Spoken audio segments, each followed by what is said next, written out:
Hello, hello, hello. How's everybody?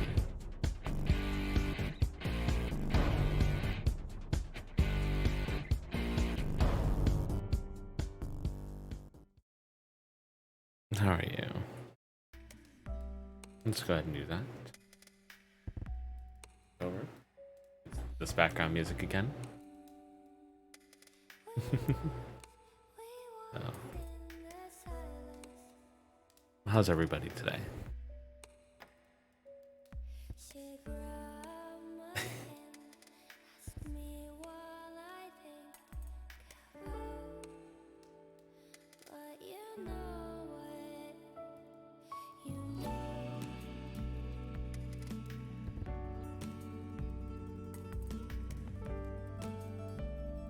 I'm doing pretty well. I'm looking forward to just relaxing here with you guys.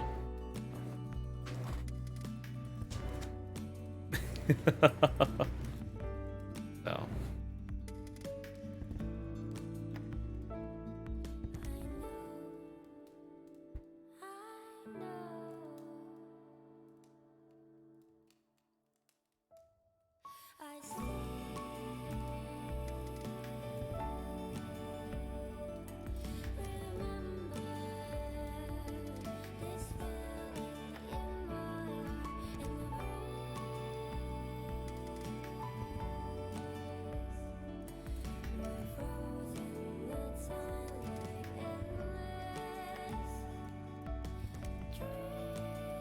Okay.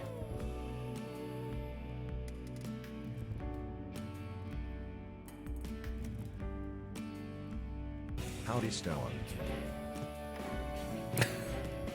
I hope. Thank you for the resub, man. How are you? Say goodbye to your kneecaps, Chucklehead. I again, I want to keep those. Like, I really want to keep those.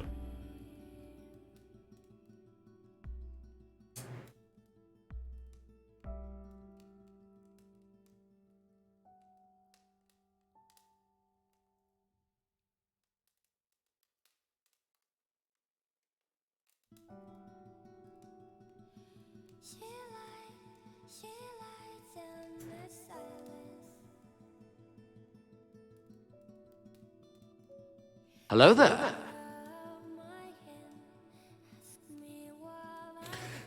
Hello there, Omniwolf. How are you? You lurk? Thank you. That's kind of my family says hi. Hi, everybody. Also, now that I can actually say it, happy birthday, Cross.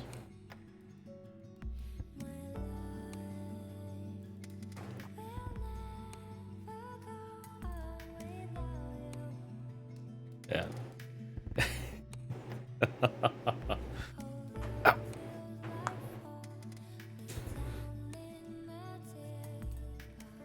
Oi!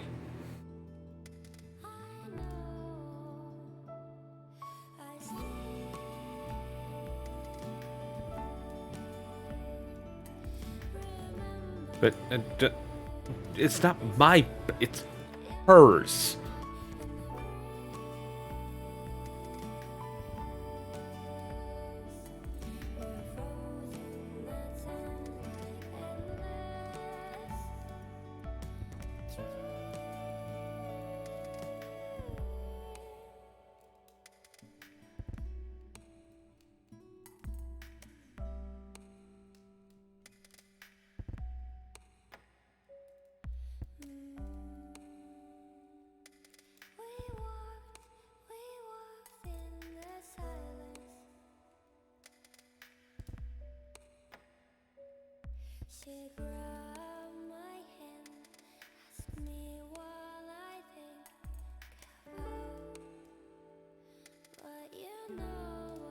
Uh. Oh. Oh, that's cute. Somebody thought I'd fall for that.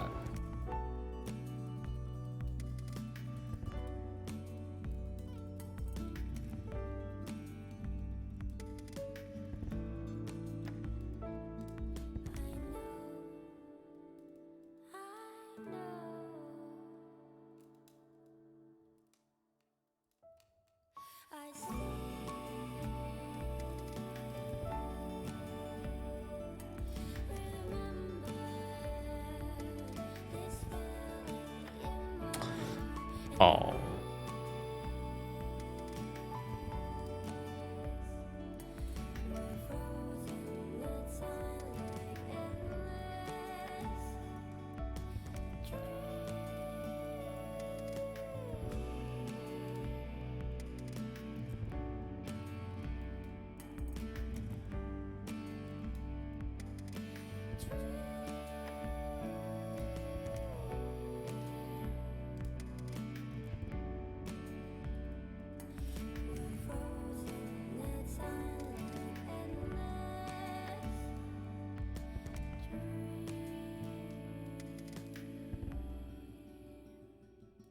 Let's see.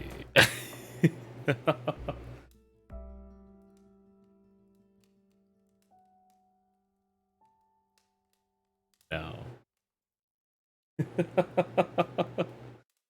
uh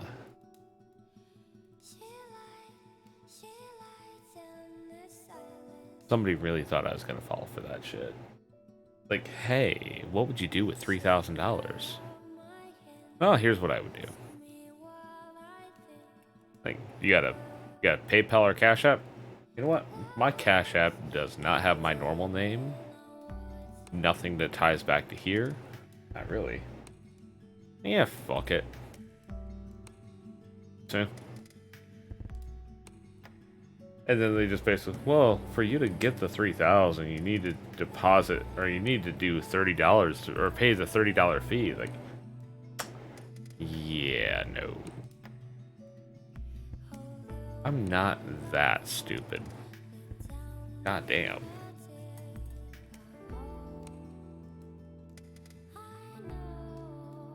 Unless I can see something on my end, I don't trust.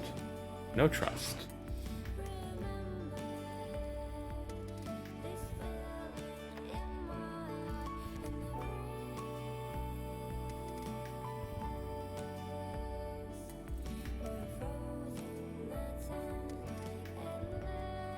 Because realistically, this guy was trying to scam me. So, it is what it is. They're not getting shit out of me.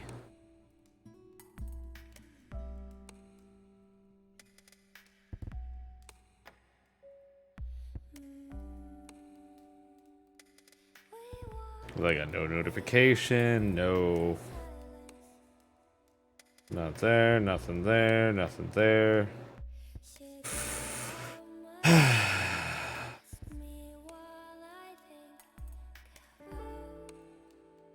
I got... There's nothing. No signification. The person did fuck all. Nice try, buddy. So, are you guys ready?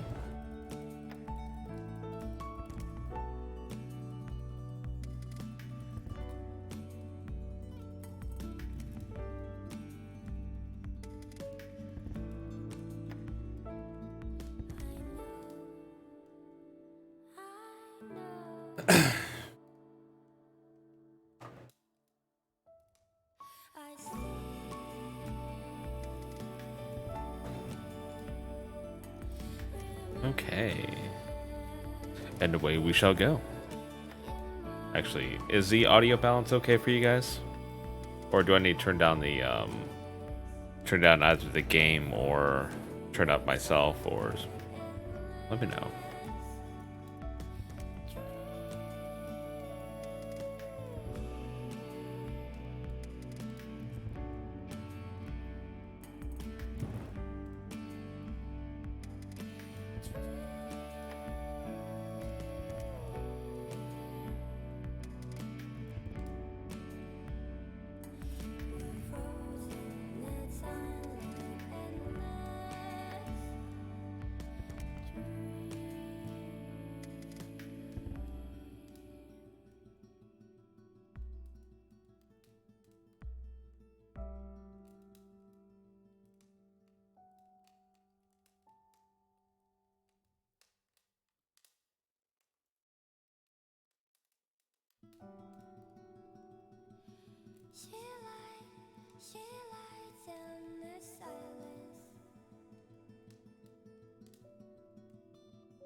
Okay.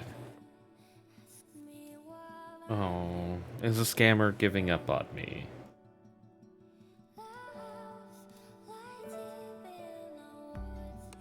Damn. Okay. Welcome back. Oh, you missed a cat. Somebody's trying to scam me.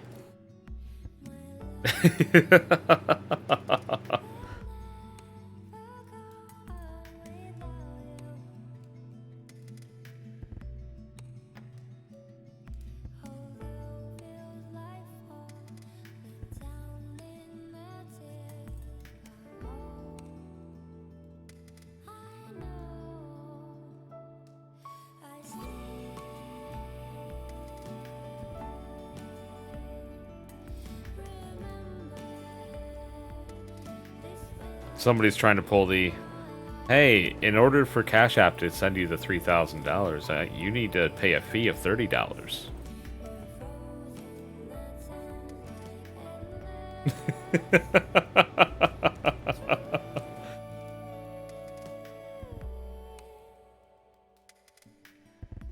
Like, come on.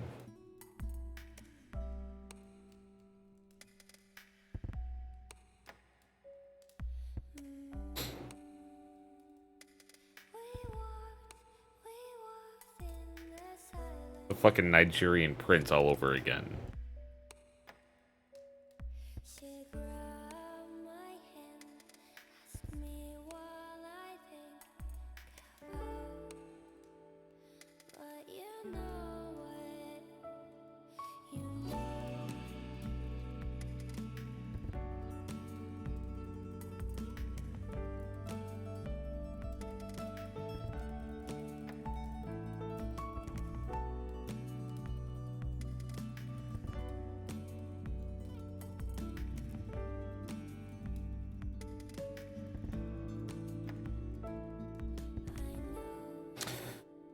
Ah, buddy.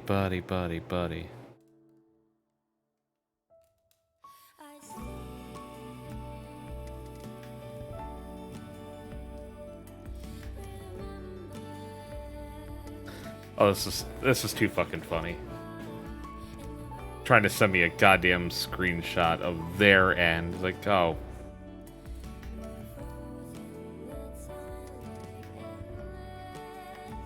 Yep, happy birthday to my sister Cross.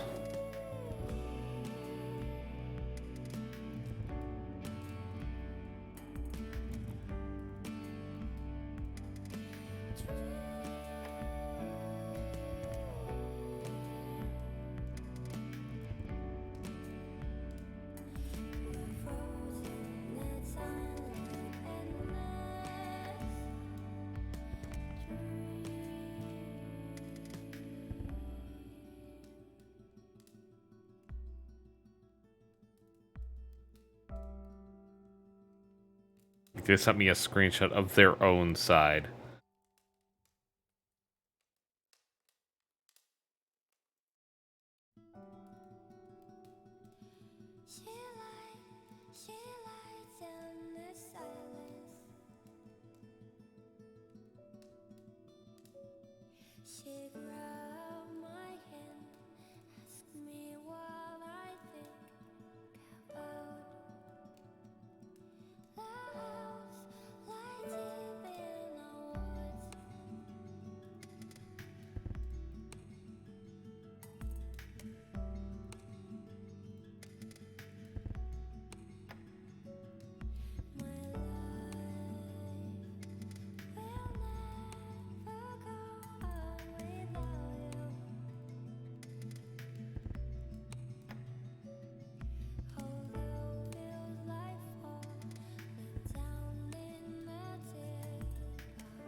Oh my god. Cat, listen to this. They sent me a screenshot. Can you see your name says pending? Once you pay the fee, you will get your payment immediate. And I see nothing on my end, indicating pending anything. Unless I can see that, I will not be doing that. Believe me, The fee is to activate the payment. Once you pay the fee, you get your payment immediately. I swear to God, trust me, this is not a scam.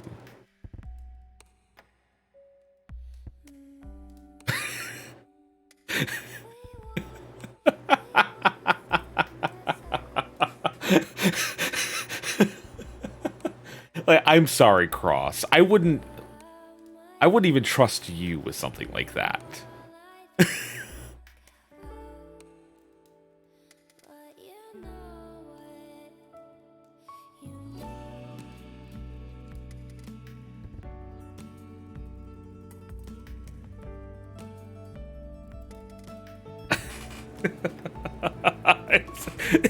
it's so fucking dumb.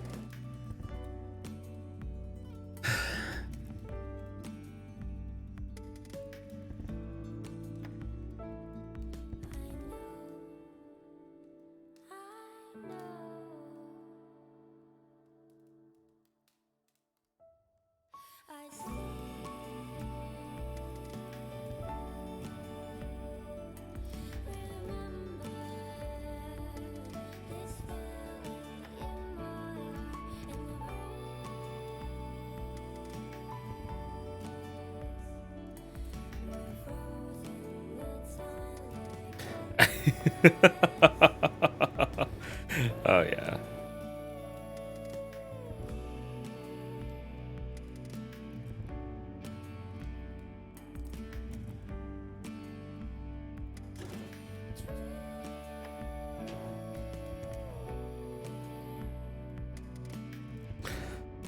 Hi Panda. How are you?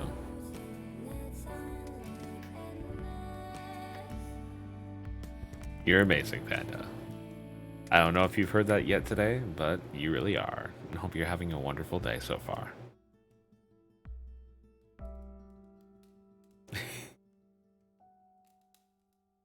I'm doing pretty well. I'm just having fun with a scammer on Twitter. They're giving me a good laugh.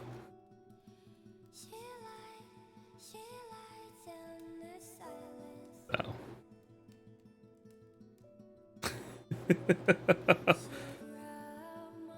They're claiming they're trying to send me $3,000, but they need a $30 payment to a $30 deposit to activate the payment. Yeah, it's a fucking scam. But they actually gave me the fucking words. Believe me, the fee is to activate the payment. Once you pay the fee, you get your payment immediately. I swear to God, trust me, this is not a scam. I read that verbatim, broken English and all.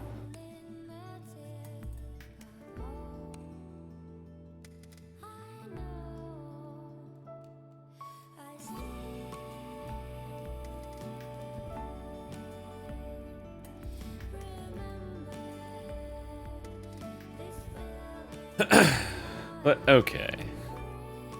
So, let's go ahead and start reading. I got my entertainment for the bit.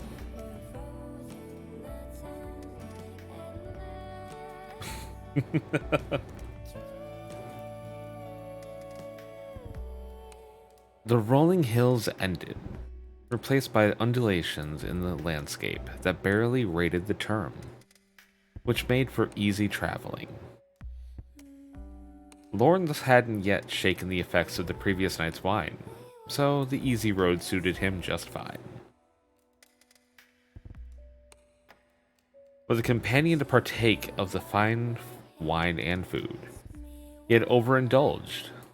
If he had to navigate a mountain trail in his current state, he would likely have tumbled straight to the bottom of the valley.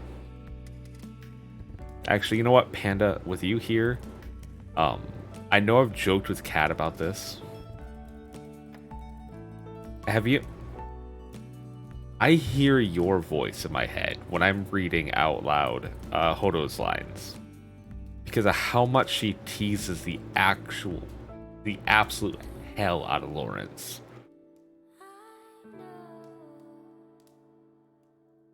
And it's bad enough that when I liked Spice and Wolf in the past, like when I was first getting into it. I connected with Lawrence a lot. And so I'm just reading in my head, you are teasing the fuck out of me.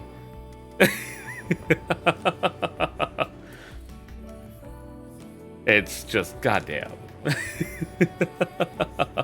Sounds good, cat.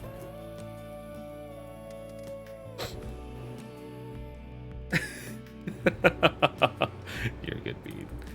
Oh, I know you are.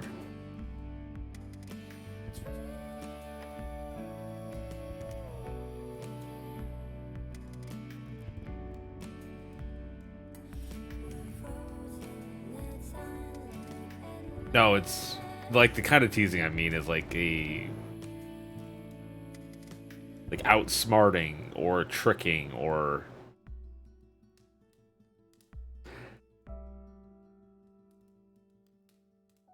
like messing, like just different ways to mess with his head.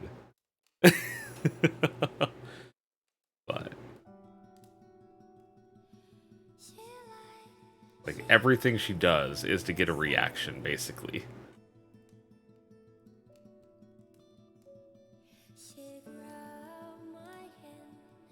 And how much you enjoyed my nervous laugh.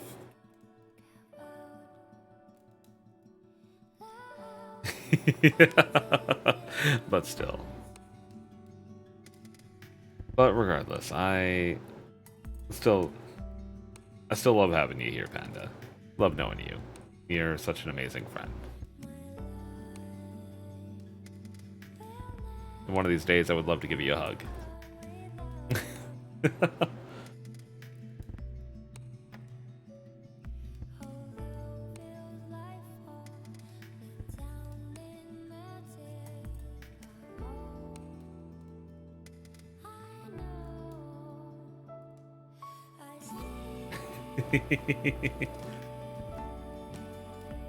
Let's see.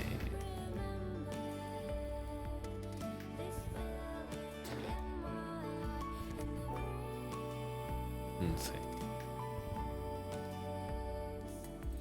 But here, there wasn't so much as a river, let alone a valley, so Lawrence could safely leave the horse to simply follow the road.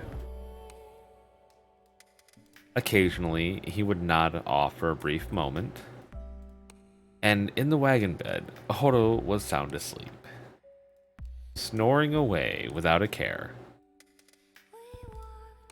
Every time Lawrence started awake, he thanked God for such peaceful times. After passing many quiet hours this way, Horo finally stirred herself awake just past noon. She rubbed her eyes, her face still clearly bearing the marks of whatever she had slept against. She hauled herself up to the driver's seat and gulped some water from the water skin, a blank expression on her face. Happily, she did not seem hungover.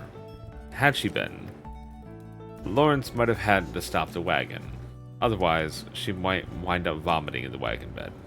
An outcome that didn't bear thinking about. "'Tis good weather today," said Horo. "It is." The two exchanged lazy pleasantries, and both yawned hugely. The road that they were on was one of the major northbound trade routes, so they encountered many other travelers while following it.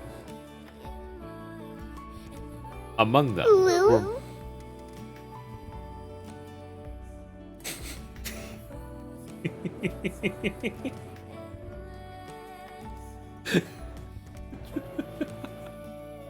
I was not expecting that.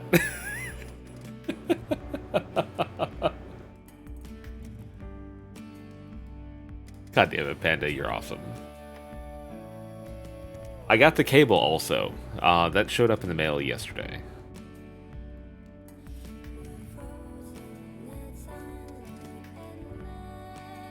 I get to try setting that up here in a little bit later.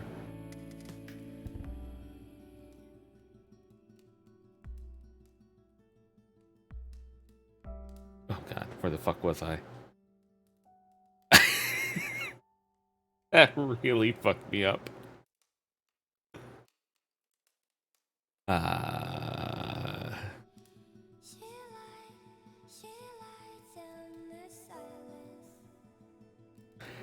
and encountered many other travelers while following it. Among them were merchants flying flags of the countries so far away that Lawrence only knew of them from import receipts. Hodo saw the flags and seemed to think they were simply advertising the merchant's home country. But generally, the small flags were displayed so that merchants from the same nation could identify a fellow countryman, should he pass. Generally, such encounters would give way to exchanges of news from the old country, arriving in a foreign land where the language, food, and dress were all different. Could lead to even constantly traveling merchant, or could lead even a constantly traveling merchant to homesickness. It really was too powerful, Panda.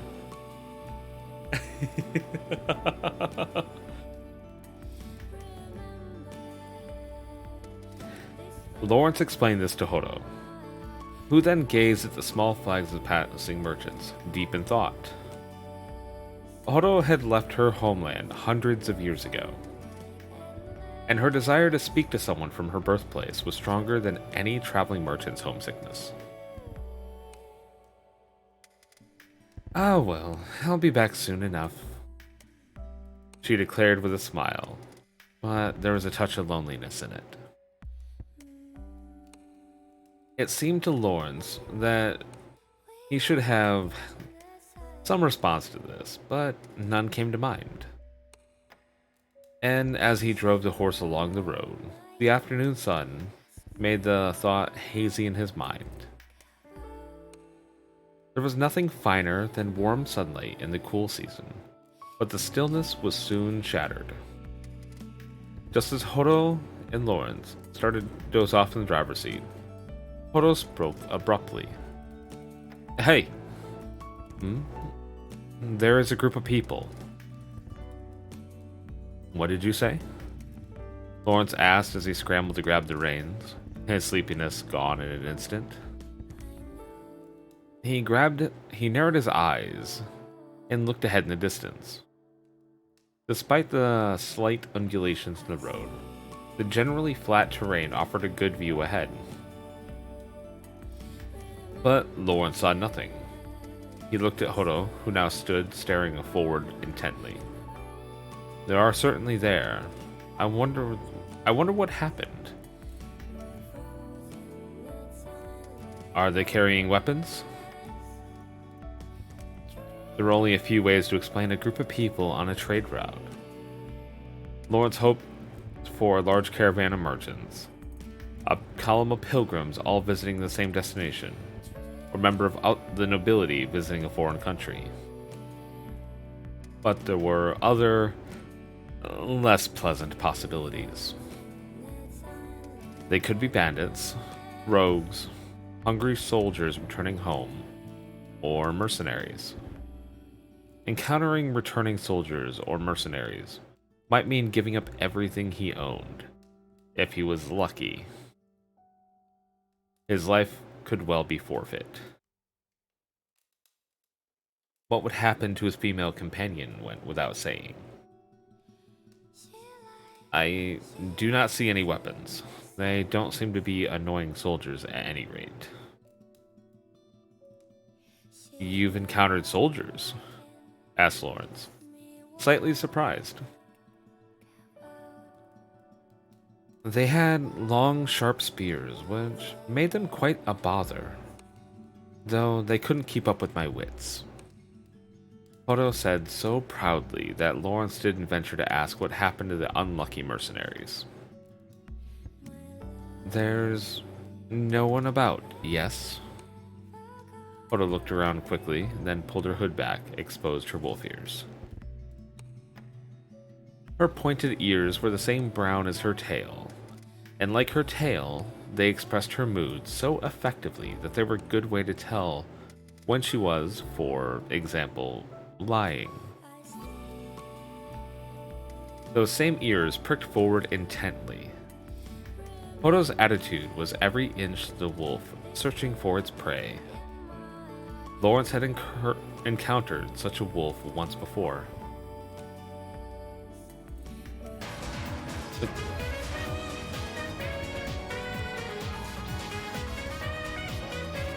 Me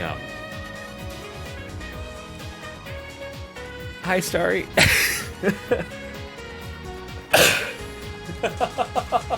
Fuck.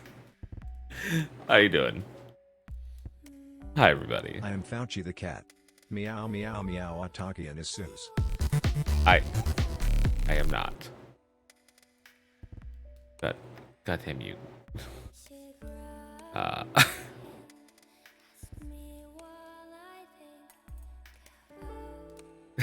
I can do that. Hello there.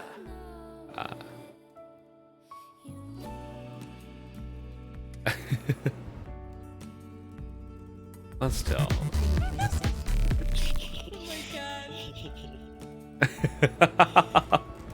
So, what were you doing, Starry? Also, welcome It Silver, welcome Teal. I am Otaki and Storm. I'm a variety streamer that pretty much goes when I want and doing what I want. Currently, every Sunday, I am doing a reading stream. I'm currently reading Spice and Wolf, Volume 2. I'm on Chapter 2 right now. Your mood has been doing well since someone came in chat threatening. What? Excuse me.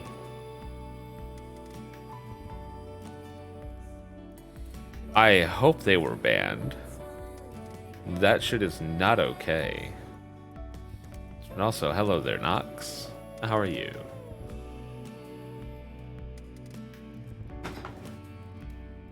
Thank you for the head pat. And the hydrate. Please say I have enough water.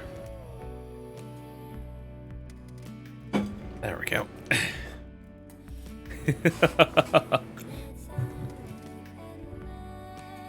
Thanks.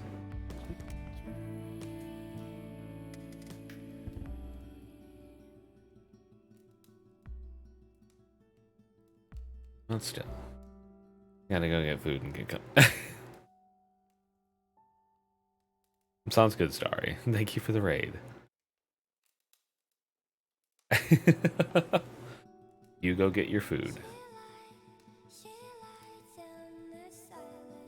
I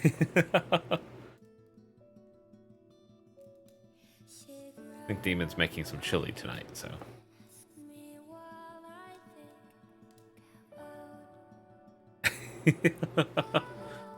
But still.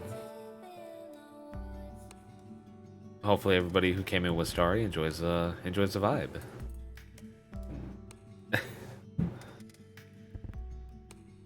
If anybody with Starry's raid feels like sticking around, feel free to drop a follow as well. I suppose I could count this as my road to 1K. We'll get there eventually.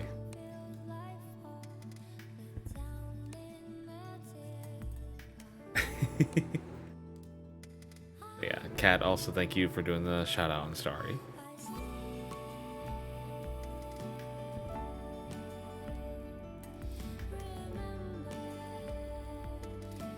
Can't follow. Aw.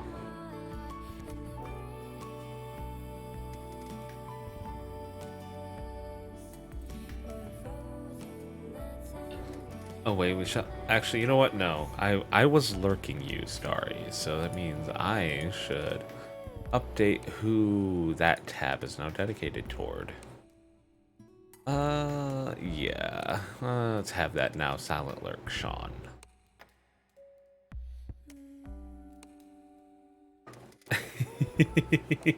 All good, Teal. Happy to have you around.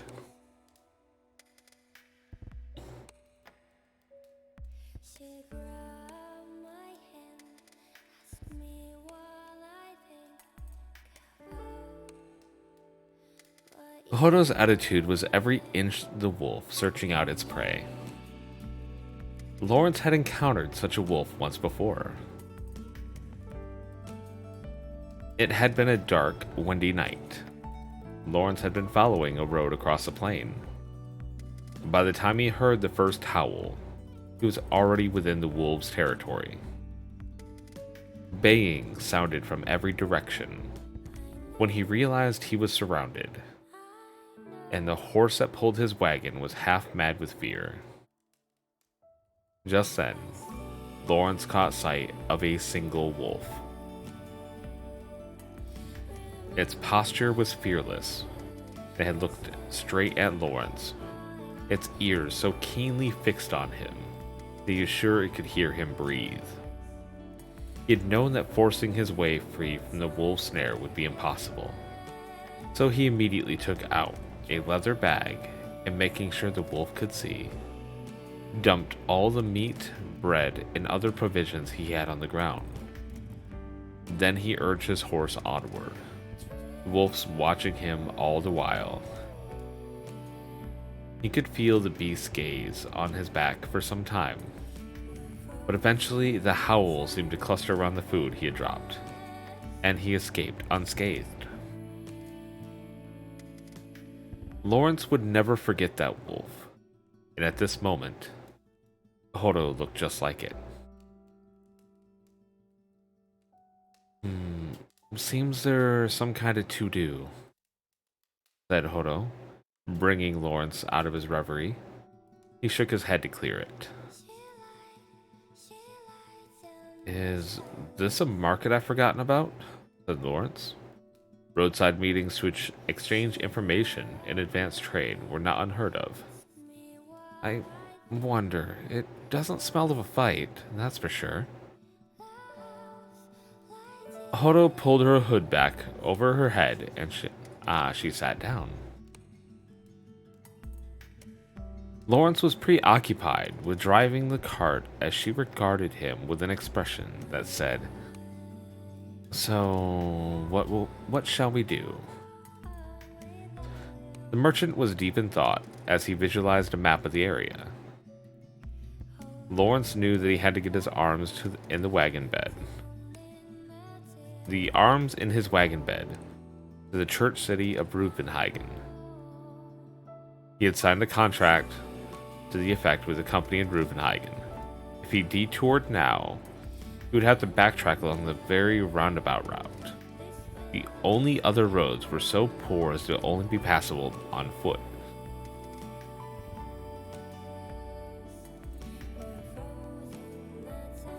"You don't smell any blood, do you?" said Lawrence. Horo shook her head decisively. "Let's go then. The detour's a bit too far." "And even if they should be mercenaries, you have me," said Horo, pulling out a leather pouch filled with wheat that hung from her neck. A better bodyguard did not exist. Lawrence smiled trustingly as he drove the horse down the road.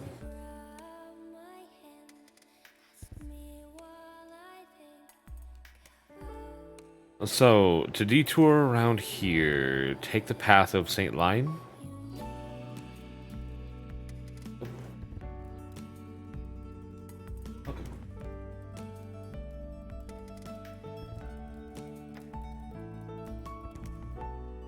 No, it's surely shorter to take the path that crosses the road to Midtheim. Anyways, does that talk about the mercenary band true?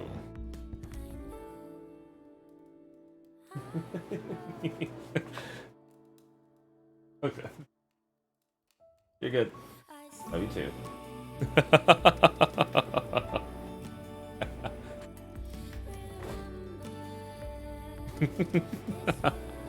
Sorry, I had a demon behind me.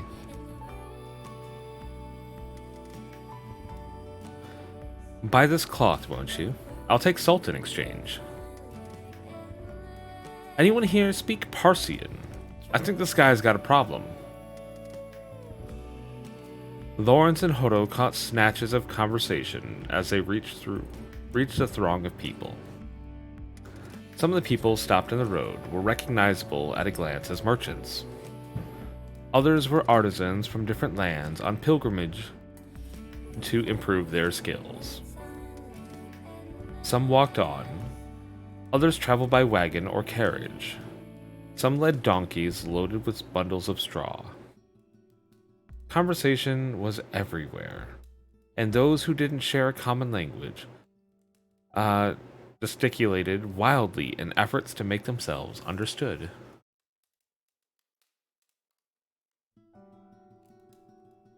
Getting into a confrontation because of language barrier is terrifyingly unforgettable experience. All the more so when you happen to be carrying your entire fortune with you.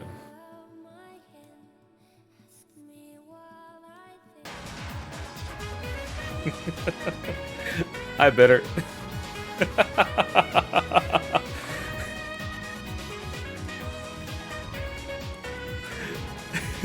How'd it go, man? Hey, let me update your lurking tab. God, I'm 2 for 2 on that one now.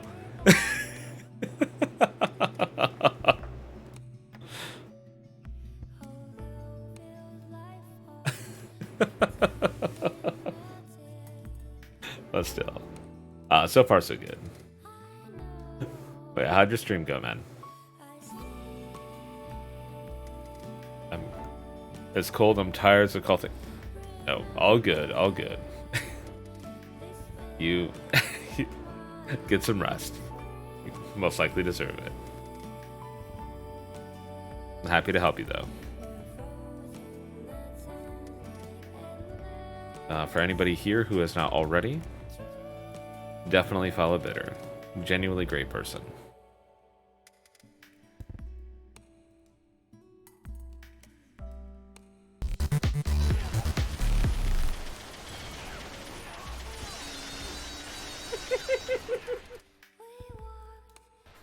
Shit. Okay, he's stuck though. His AI is stuck.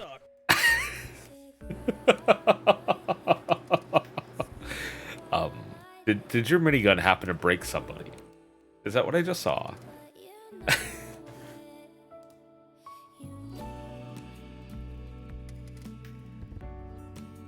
That's a penultimate boss, by the way. Oh no.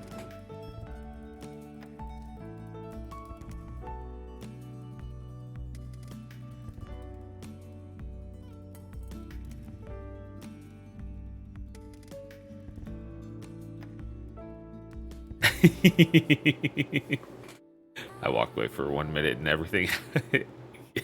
Yes, it did, Cat. Yes, it did.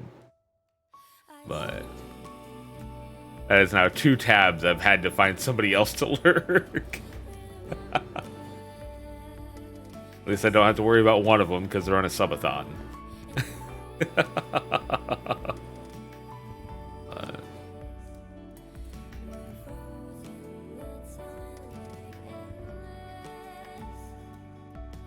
Let's see.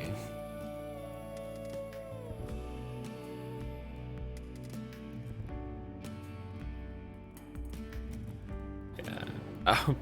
Bitter, go take care. Like, go warm up, man.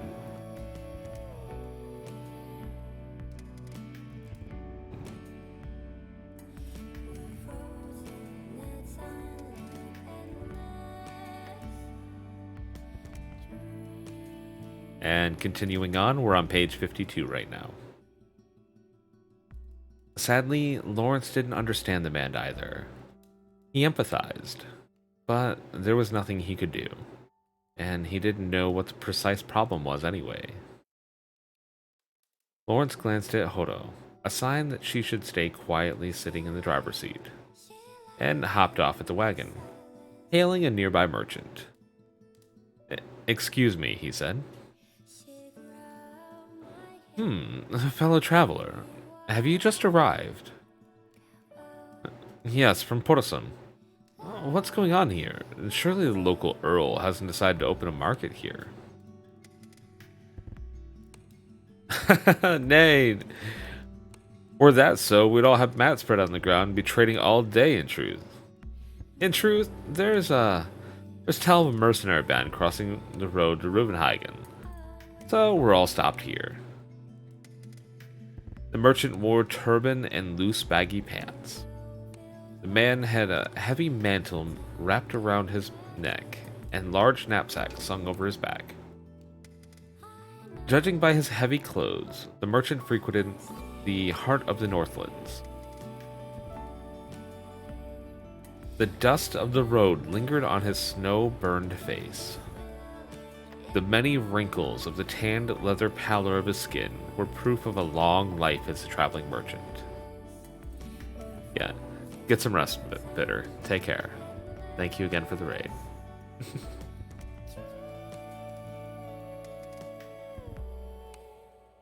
Always happy to help you, man.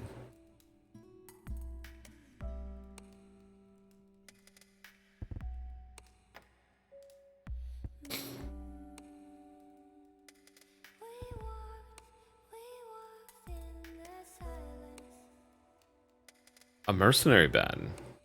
I know General Rastiel's group patrols these parts.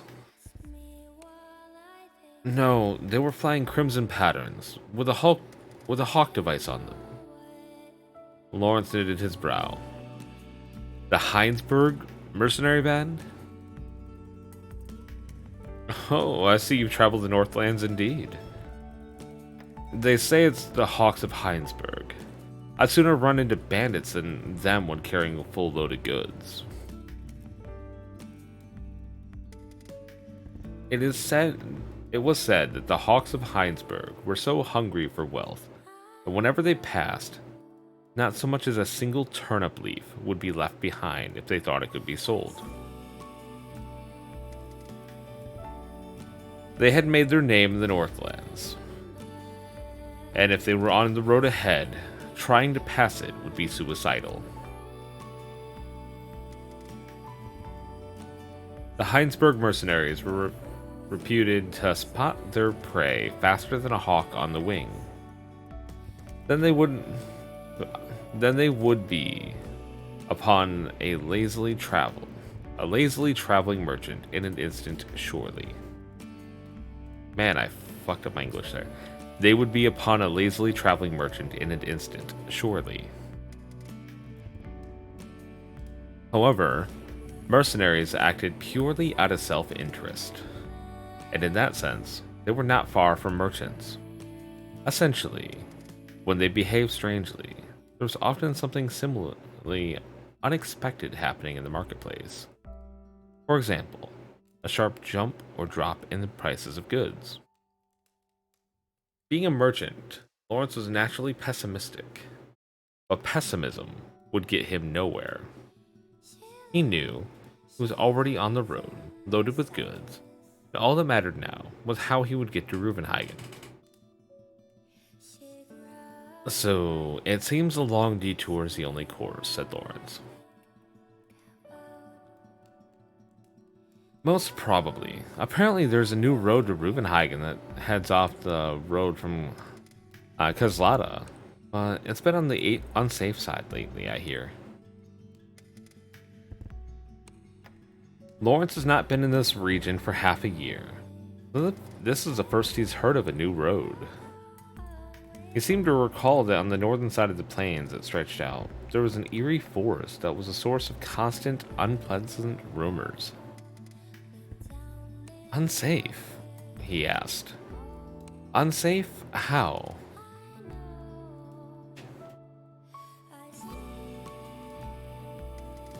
Well, there have always been wolves in the plains, but it's been especially bad lately. They say there's a story going around that an entire caravan was taken 2 weeks ago, and the wolves were summoned by a pagan sorcerer.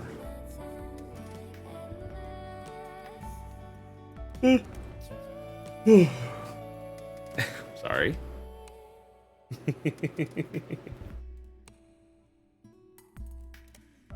Lawrence then remembered that the unpleasant rumors were mainly of wolves.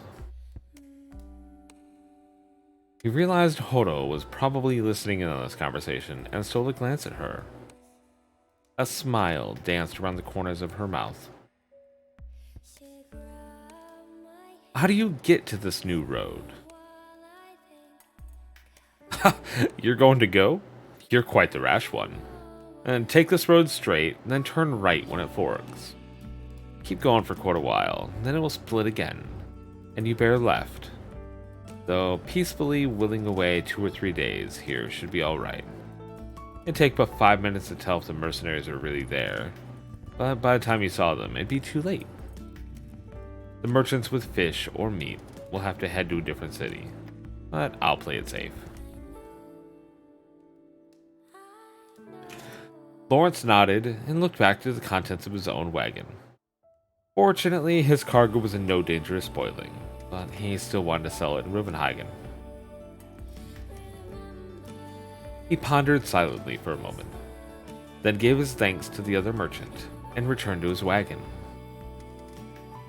Hodo had behaved herself, but once Lawrence sat down in the driver's seat, she started giggling. Summoned, eh? So, what is Hodo the Wise Wolf's take on this? The wolves in the plains, Lawrence clarified as he took up the reins and mulled over the question at hand. To go or not to go? Sniffed Hodo, idly biting her fingernail with a sharp fang. I think they'd be more interesting than humans, at the very least. We'll be able to talk.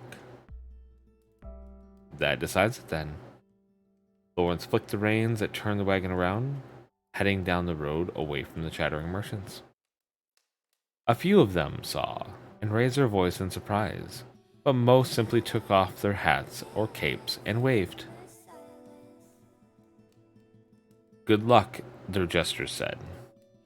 There was no merchant that would shy away from a dangerous bridge, if across a bridge waited a larger profit.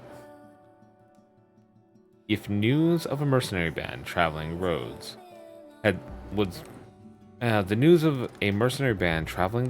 would spread faster than the plague. Such was the threat that they posed. But for a merchant, time was an indispensable tool. Wasting it always led to loss. This is why Lawrence decided that with Hodo along, he would risk traveling the plains, despite the rumors of wolves. The stories of a nearby mercenary band would surely have an impact on Ruvenhagen market, and Lawrence meant to take advantage of that and make a nice bit of pocket money.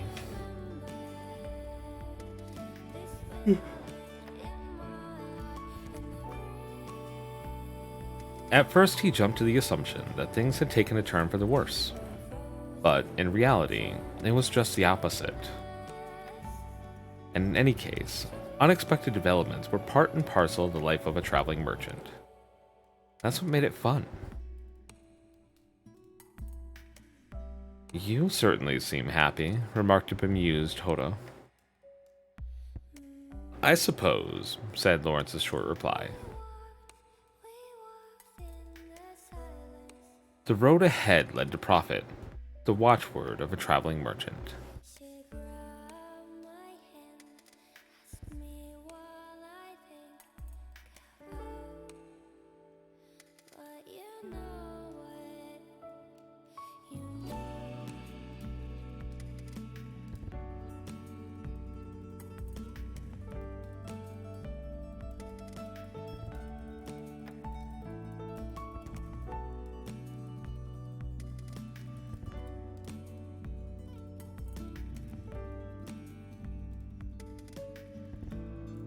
Okay. I'm gonna go ahead and grab.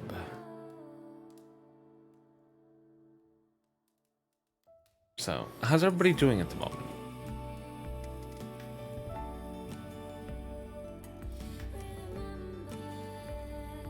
Taking a slight pause.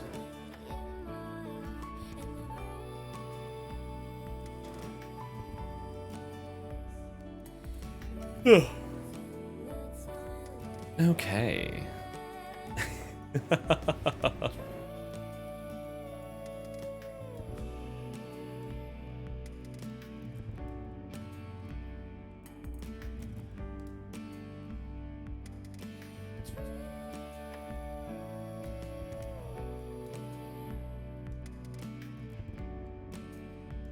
Yeah, that's good.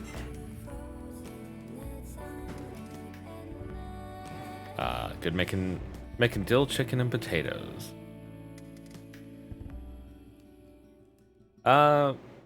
Let's see, today a little bit in Arc.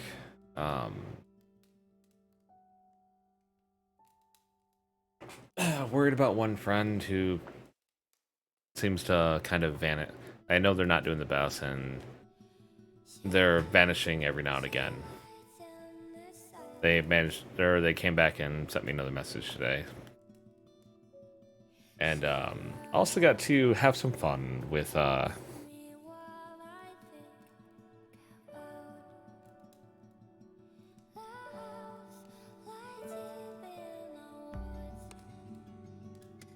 let's see. I'm also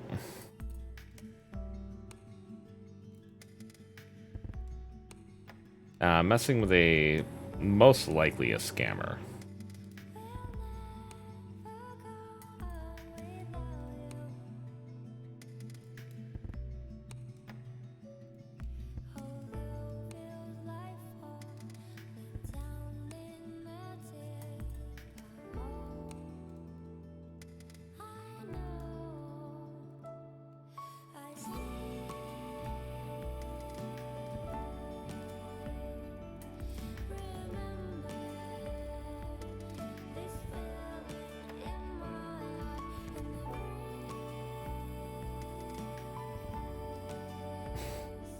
Ah, you're good.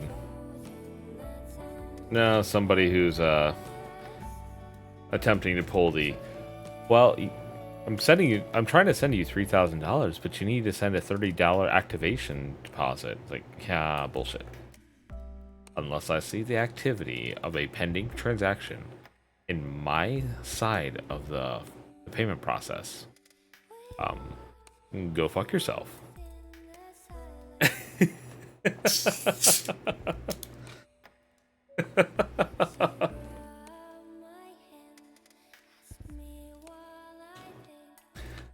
I made, like, the information I gave them for how to send me the payment was real. It's just for an account that I never use. Like, you know what? On the off chance, like, on the, like, fraction of a fraction of a fraction chance that it's true, that some people are insanely generous.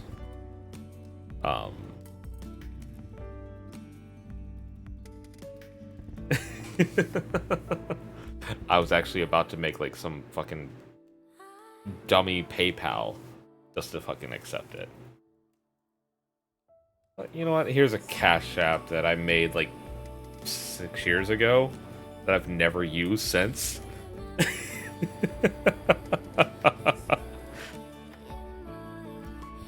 Oh, I know. It's the Nigerian prince shit all over again.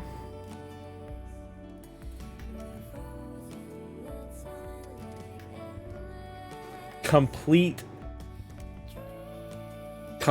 with a screenshot claiming they have 21 or 29.8 million dollars that they're sending to random people in $3,000 increments.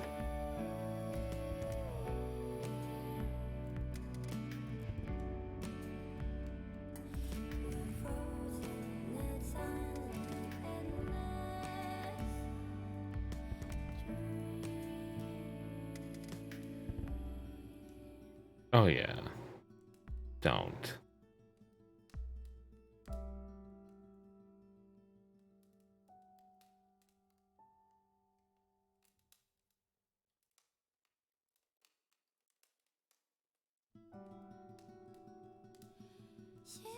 Like I told them, like one of the things I told them was, you know what? If trying to send the full amount makes a fee happen, send it in smaller increments where you don't need a fee.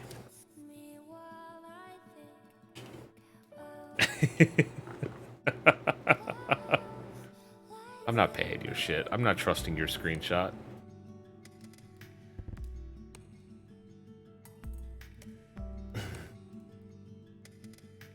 Unless I can see it on my side. I don't trust.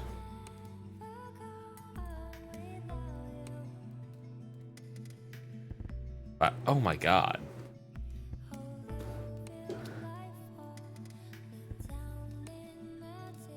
But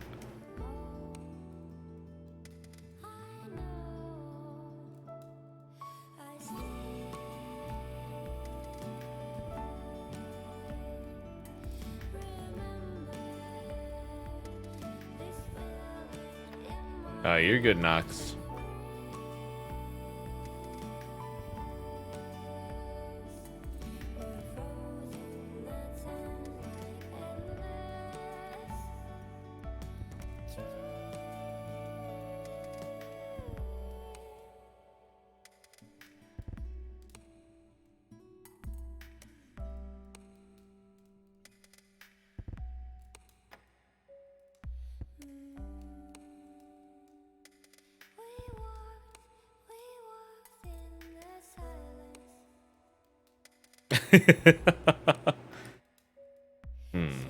Let's see.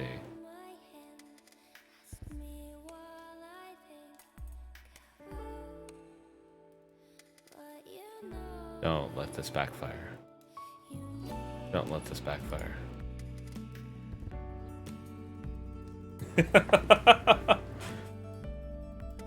There. See if that helps.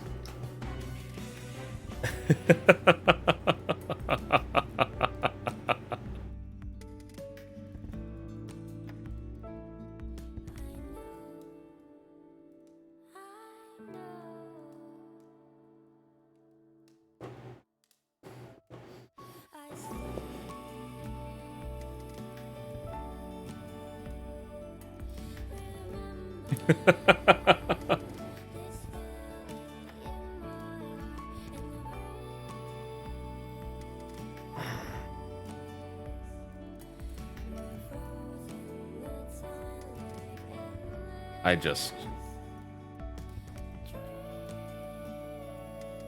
Before I give anybody an idea, I'm gonna shut up.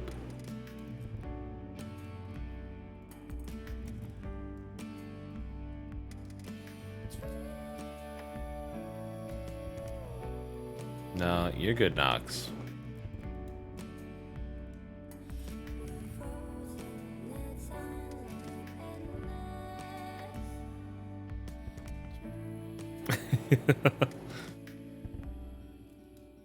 They arrived at the plains in question before noon the next day. There were times when new trade routes naturally occurred, and other times when the powers that be in the region created them. Sometimes grass was cleared to make the road, but in extreme cases, gravel would be laid, then topped with wooden planks, allowing carts to cross the terrain at a relatively high speed. Such roads did not come cheaply, of course, and tolls to use them were high, but since robbers along these roads were dealt with harshly, the price was a good value in the terms of time and safety. The road ahead, with its rumors of wolf appearances, was somewhere between the two types. A sign had been erected, indicating the destination of the road, that now branched off. There, at the fork, was a pile of weather-beaten planks, as if there had once been a plan to build something at this junction. Perhaps the boulders had intended to collect a toll to maintain the road well. But now all that remained was one lonely sign. The junction sat atop a small hill, and from its crest, one could see down the road as far as one cared to. This seemed like a good spot for lunch. Despite the approaching winter, the grass was still quite green, and Lawrence could look out across the plains. That he would have rushed to pasture his sheep upon, were he a shepherd.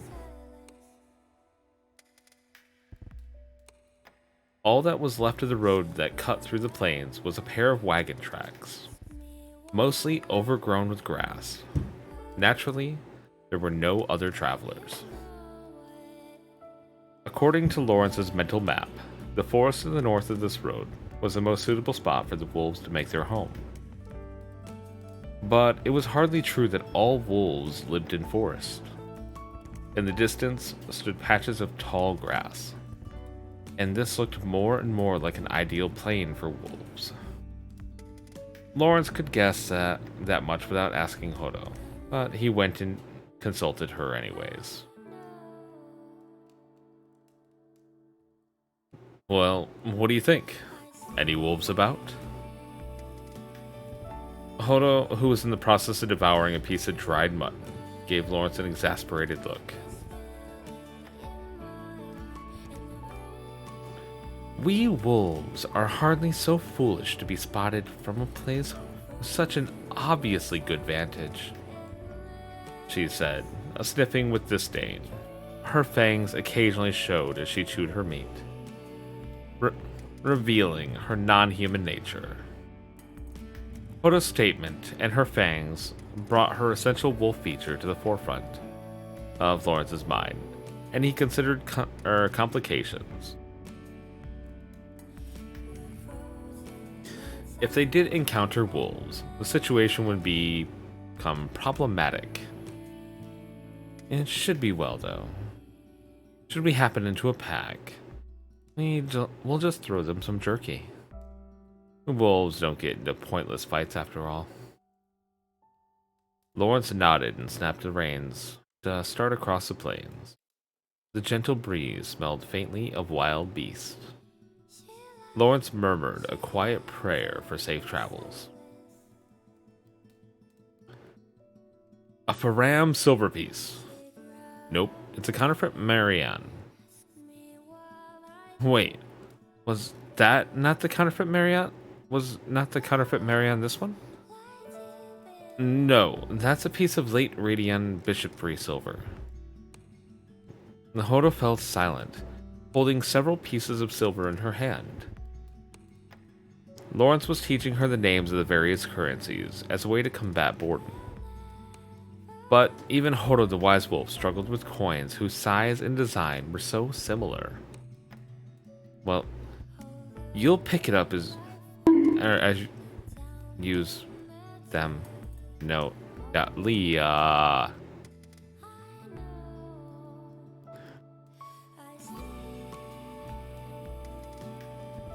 God damn it, Leah.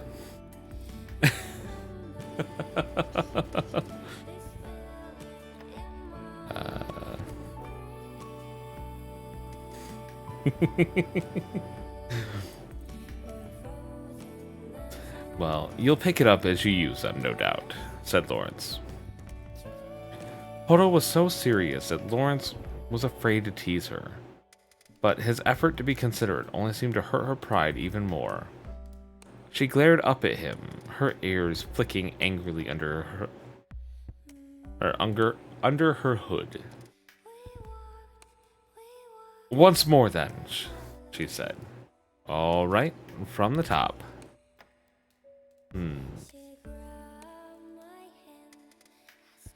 Trenny silver, Fearing silver, Ryut silver, Fake Marianne silver, Ram silver, Bald King Landbard silver, Mitzfang Temple silver, Fake Mitzfang Temple silver, Saint Mitzfang silver, Mitzfingmas silver, and this one is... Wait now. Lawrence looked up from Hodo's palm, where he had been pointing at the various coins.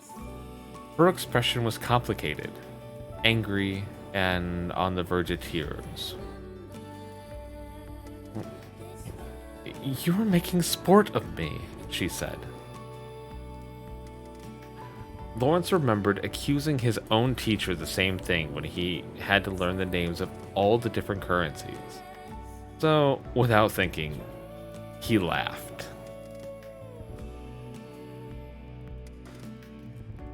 Hodo growled and flashed her fangs. Lawrence quickly composed himself. The Mitzfing Diocese, in particular, issues a lot of coin. I'm not teasing you, truly. Then don't laugh, Hodo grumbled. Looking back down at the coins, Lawrence couldn't help but smile. Anyway, why are there so many coins? It seems such a bother.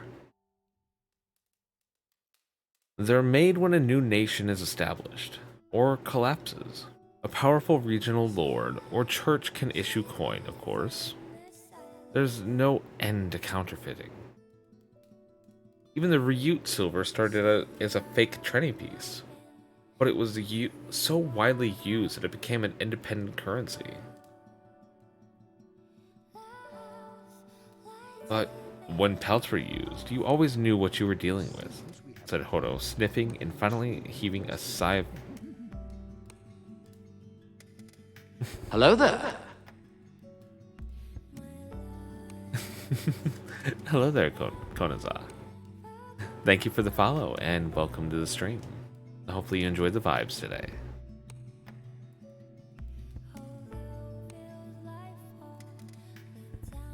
Thought I heard something in the background. That was a follow notification.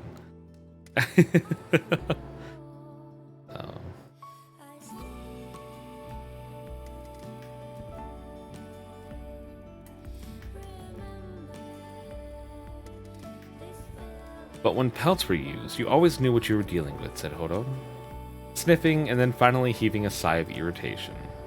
She might be able to tell the coins apart by scent, but Lauren still didn't know how serious she was about it. Still, it's a good way to kill time, eh? He offered. Without so much as a smile, Hodo thrust the collection of coins back into Lawrence's hands. Enough. 'Tis time for a nap. Hodo stood, ignoring Lawrence's pained smile. He spoke to her as she started to make her way into the wagon bed. Even napping, you'll know if wolves come near. Of course I shall. It'll be a hassle if we're surrounded. Yeah. How are you doing, Konaza? Taking a quick drink.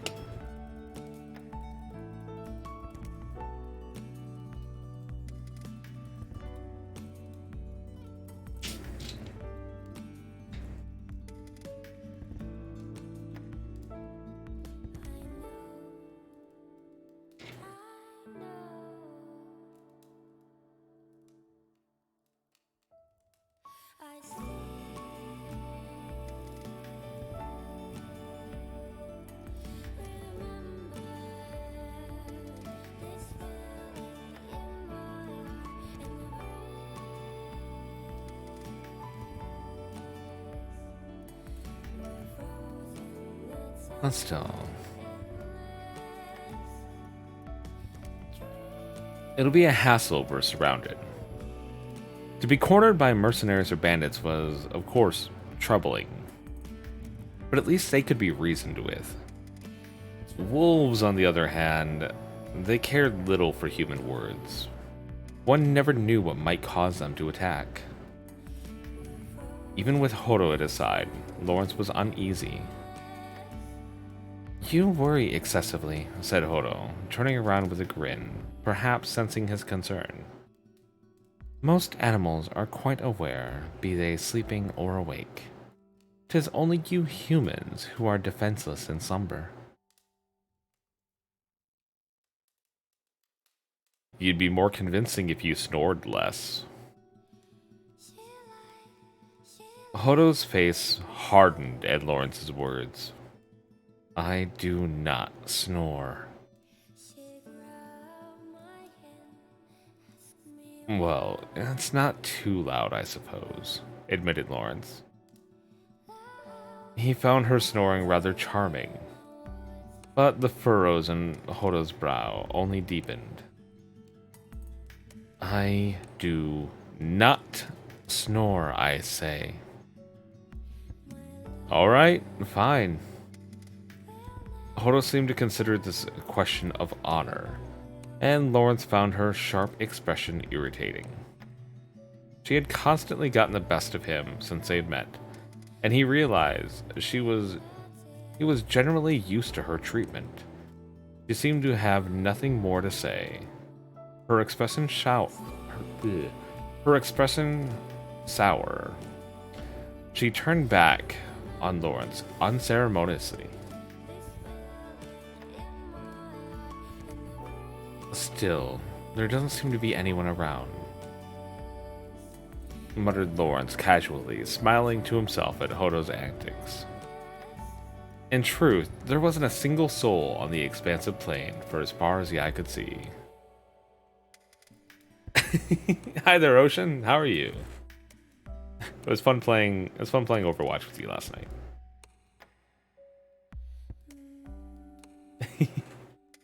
Yeah, this is what I do. That's what I do on Sundays.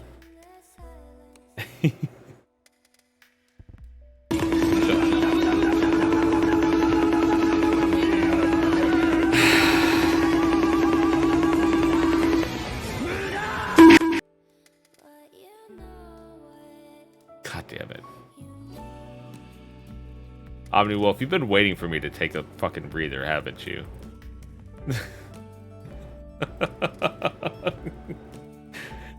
God damn you guys. Bullshit.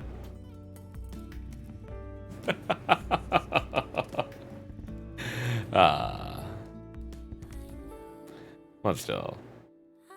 I'm doing pretty well. This is a nice little relaxing thing I can do.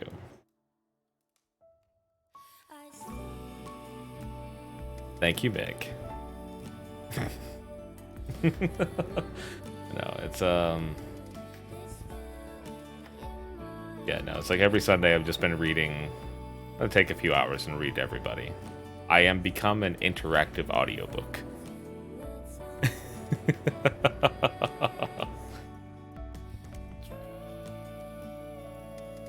Yeah. Fucking Brat Knox.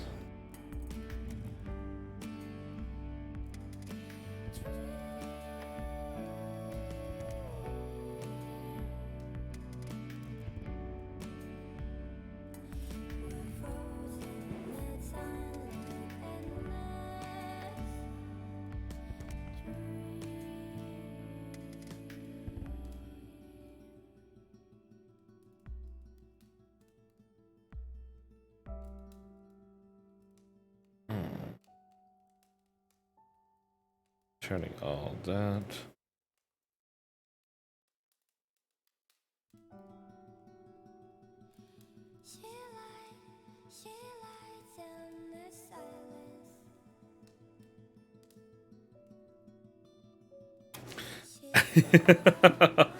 Yeah, Nox.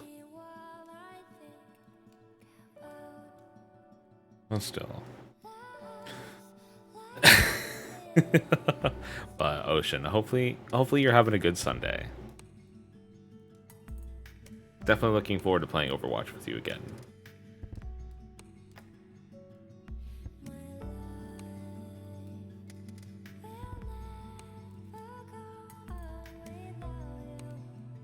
No, Overwatch or Hunt. I'd be down for either. Eating a sandwich and you're happy.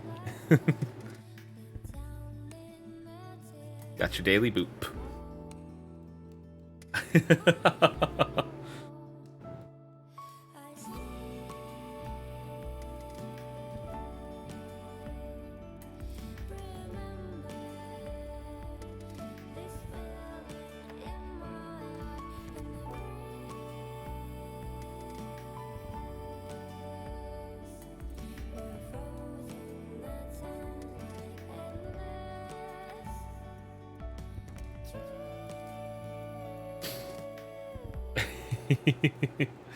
But yeah. Also, what kind of sandwich are you eating?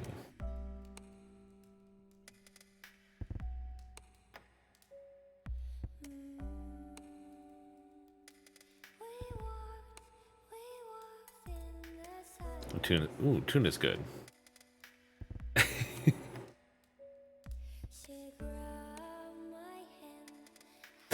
I'm sorry if I confused you, Leah. When we were playing Diablo last night, Leah, I mentioned I was playing Overwatch. Ocean Wave here is who I was playing with.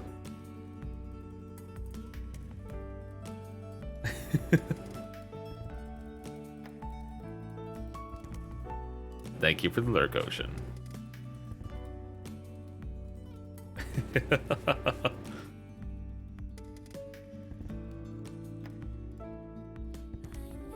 But yeah, enjoy your sandwich. Let's see.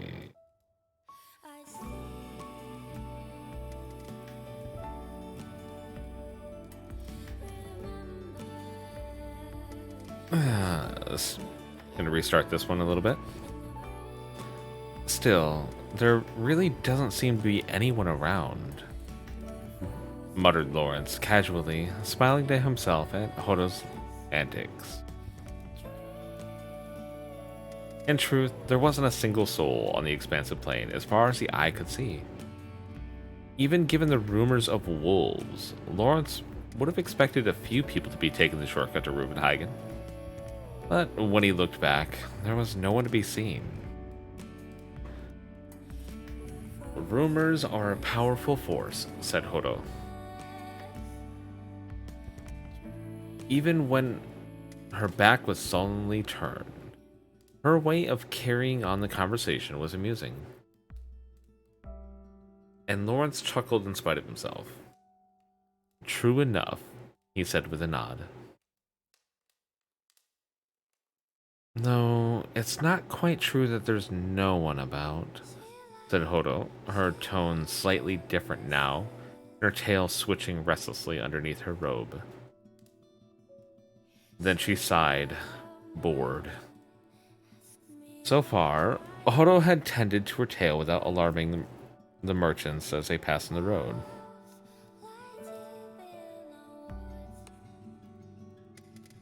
When Lawrence saw her now deliberately hide it away, he wondered why, and soon had his answer. I smell sheep. There will be a shepherd ahead. I so hate shepherds.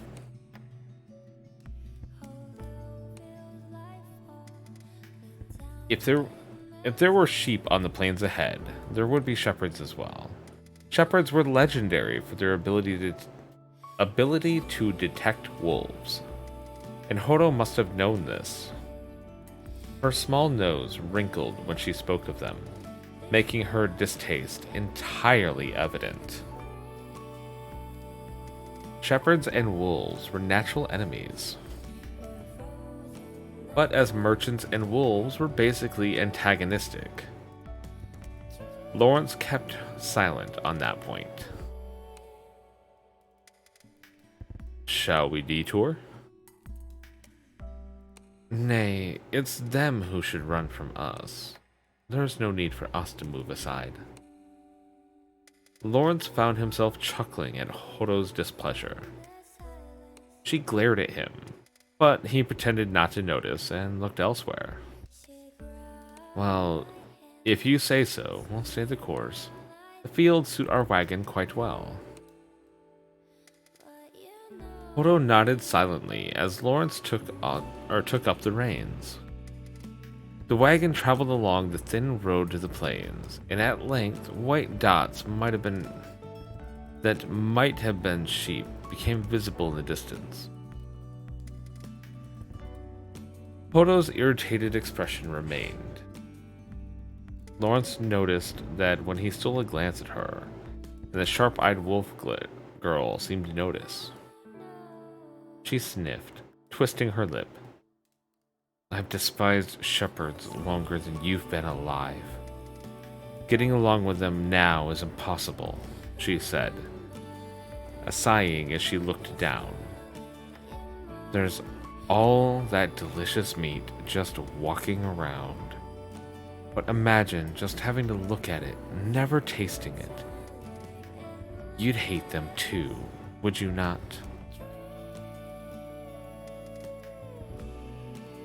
Her somber tone was amusing, but it was clear she was in fact very serious. So Lawrence made an effort to keep a straight face as he looked ahead. They had now gotten close enough to the flock of sheep that Lawrence could tell one from another. The sheep were grouped closely together, so it was hard to be sure the precise number. But it was a score, certainly, that roamed lazily across the grass, chewing away placidly. Of course, it was not only sheep on the plains. Odo's nemesis, the shepherd, was there as well, accompanied by a sheepdog. The shepherd wore the robe of the color of dry grass, and he had a horn fixed at the waist of the mist gray sash. He also carried a staff longer than he was tall, with a palm-sized ball affixed to the top. A black-furred sheepdog paced to and fro about its master, as if keeping guard. Its long fur made it seem like the tongue of black flame as it sprinted across the flame. It was said that there were two things travelers needed to be careful of when encountering a shepherd on their travels. The first was not to offend the shepherd. The second was to make sure the shepherd's robes did not conceal a demon. The shepherds who wandered the vast plains with naught but sheepdogs for company evoked such strange warnings because their lives were even lonelier than those of traveling merchants. They were often seen as nearly inhuman, leading their flocks across the plains alone, controlling the animals with nothing but a staff and horn in hand. It was easy to imagine shepherds as some kind of pagan sorcerer.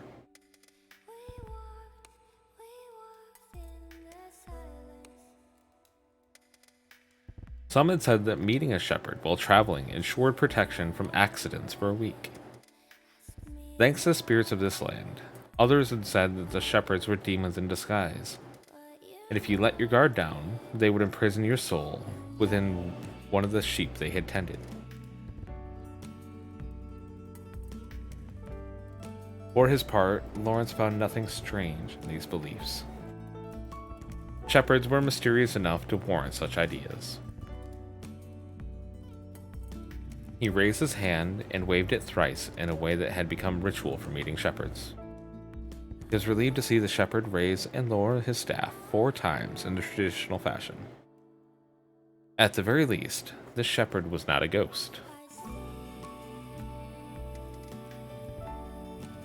The first barrier had been cleared, but the real test would come when he got closer and could ascertain whether or not the shepherd was a demon in disguise.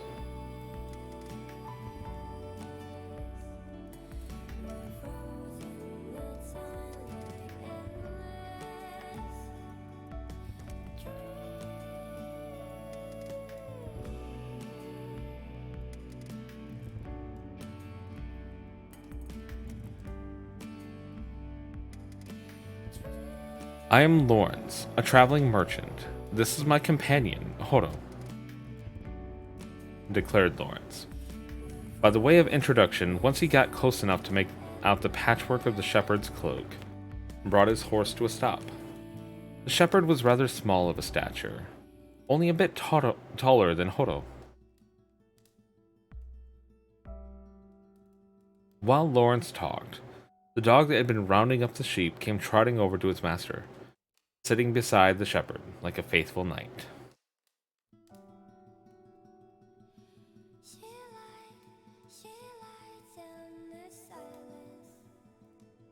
Gray eyes tinged with blue steadily scrutinized Lawrence and Horo. The shepherd was silent. I have come by this road and met you by the grace of God, and if you are a good shepherd and true, you'll be well met. A true shepherd would be able to prove himself in the traditional hymn and dance of his kind. The shepherd nodded slowly, planted his staff directly in front of him. Lawrence found himself to the shepherd's small, slender hands, but was even more surprised by what came next. By the blessing of God in the heavens, The voice that intoned the shepherd's hymn was that of a young girl's. By the protections of the spirits of the land, moving her staff with skill, the shepherdess drew an arrow in the dirt and with practiced ease, and then, starting from the tip of the arrow, inscribed the circle around herself counterclockwise.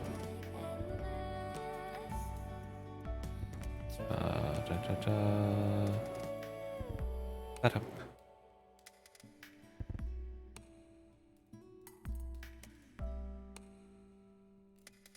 The word of God is carried on the wind, and the blessings of the spirits of the land inhabit the very grass eaten by the lamb. Once her circle reached the tip of the arrow, she began to stamp her feet in the earth. The lambs are led by the shepherd, and the shepherd by God. Finally, she held her staff still, aligned with the tip of the arrow in the earth. By the grace of God, the shepherd follows the path of righteousness. No matter the country, the shepherd's hymn was always the same. It was not a habit of shepherds to associate the way craftsmen or merchants did, but it was no exaggeration to say that the hymn and its dance were universal.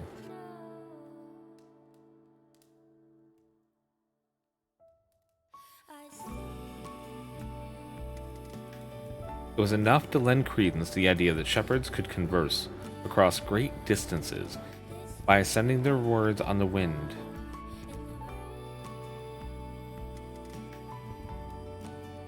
My apologies for doubting you.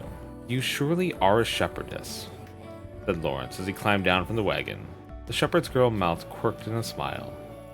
Her hood still obscured much of her face. It was difficult to be sure, but based on what was visible, she was a beauty.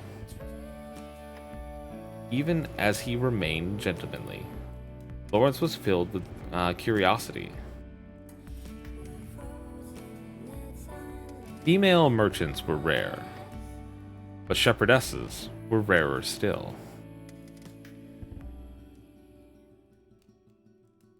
Given that she was also a fetching young lass, a curious merchant could hardly fail to be interested. However, merchants were completely hopeless at anything outside of the mercantile world. Lawrence was a fine example of this. Unable to find a topic of conversation beyond their encounter on the road, he suppressed his curiosity and stuck only by the most standard greetings.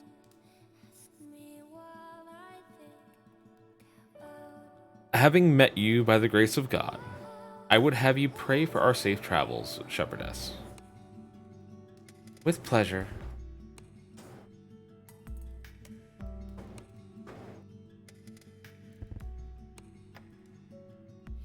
Double checking, Hope.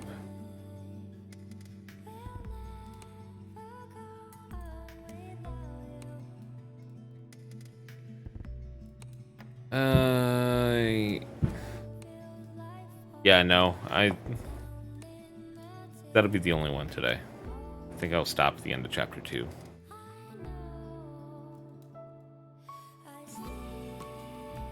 These chapters are a little longer than the last book.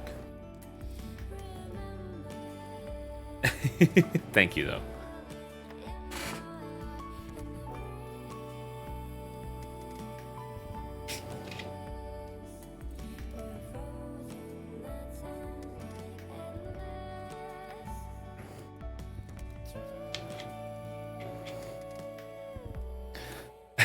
All good, man. Yeah, they are uploaded. They are all being uploaded to YouTube. And I made a little playlist for it as well, so it's just the VOD for tonight will be uploaded next week, and after I'm done, I will be downloading and uploading last week's VOD.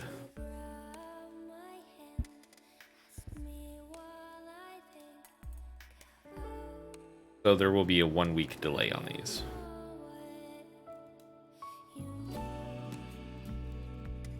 I just had to play a little bit of catch up last time.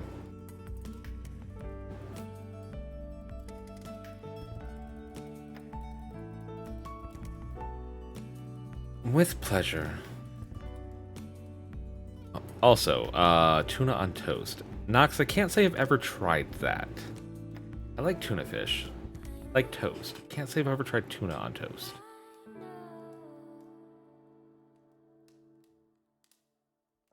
You know what? That's something we should probably have in the Discord. Like, people put, like, regional foods. Like, put like, something that's a regional, like, great food in your area.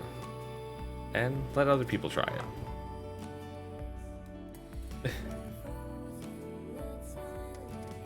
If there is, that is.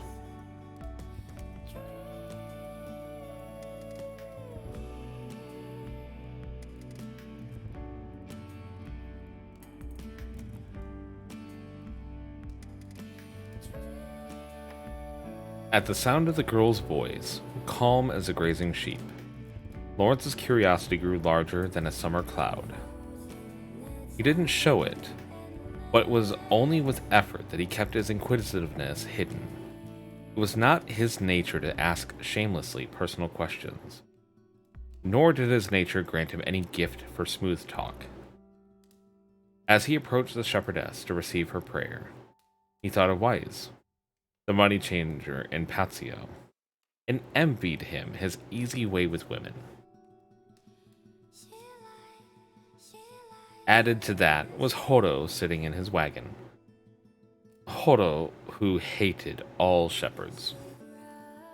Somehow, that last fact was the weightiest reason for stifling his curiosity.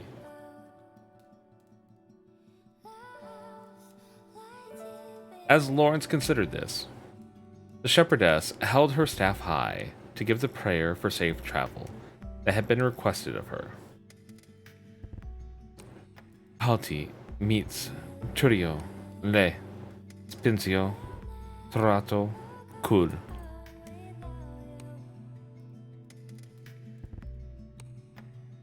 The ancient words from scripture, used by the shepherds in every country, no matter the language, retained their mysterious quality, no matter how many times Lawrence heard them. Shepherds did not know the true meaning of the words, but when praying for safe travels, they always used the same ones as if by some ancient agreement. The way in which the shepherdess lowered her staff and blew a long note on her horn was also thus. Lawrence gave his thanks for the prayer of safety and produced a brown copper coin. Copper, rather than gold or silver, was customary as a token of thanks for the shepherd, and it was also traditional for a shepherd not to refuse the token. The girl extended her hand, just slightly larger than Horo's, and Lawrence thanked her again as he placed a coin in her palm. Unable to find any reason to continue his conversation with her, Lawrence reluctantly gave up. Well then, he said, taking his leave, though his feet were slow to move as he tried to return to the wagon. Unexpectedly, it was the shepherdess who spoke next. Are you perchance bound for Reuvenhagen? Her clear voice was different than Horo's. It was hard to imagine that she could be counted among those who chose a harsh life of a shepherd. Lawrence glanced over his shoulder at Horo, who looked off in a different direction. She seemed quite bored. Yes, we're on our way there from Portosun. How did you come to hear of this path? It's a pilgrimage road of St. Petrogaius. We'd heard of it just the other day. I see. Have you heard about the wolves, then? With these words, Lawrence understood why the girl had gone to the trouble of starting conversation. She no doubt took Lawrence for a simple merchant who had chosen this route without any information.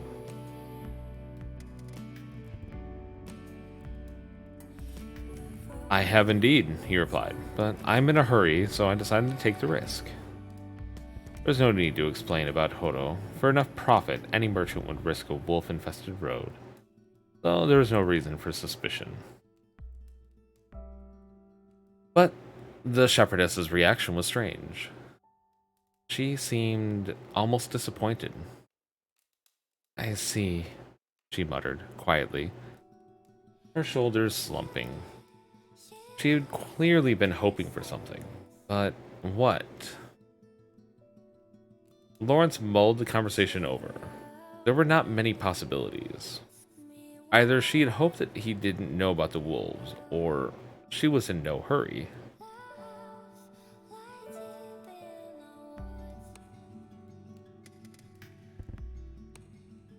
It was all he could guess from their brief exchange. Is something the matter? He asked. Were he not to ask the girl what her troubles were, it would be his failing not as a merchant, but as a man. He put on his most gentlemanly manner and gave her a businesslike smile. Behind him, Hodo was probably quite irritated by now, but he put that thought well out of his mind. Well, that is... anything at all. Is there something you need? When it came to negotiating, Lawrence was in his element. Selling her something would have let him find out more about this rare female shepherd. Even fairies were more common. Of course, behind his smile, he was trying to work out exactly what he could sell her.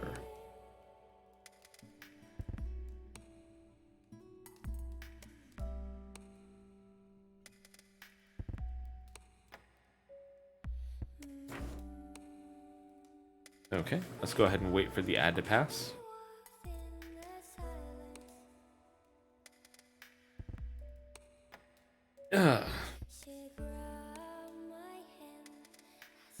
Clearing out some notifications on Discord.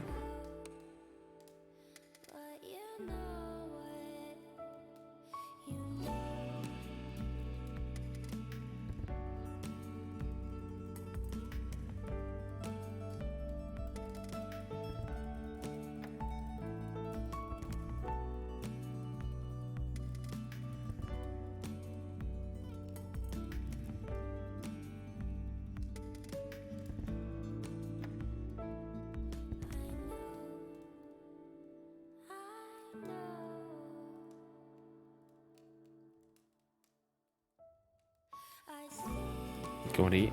Okay, sounds good, Knox.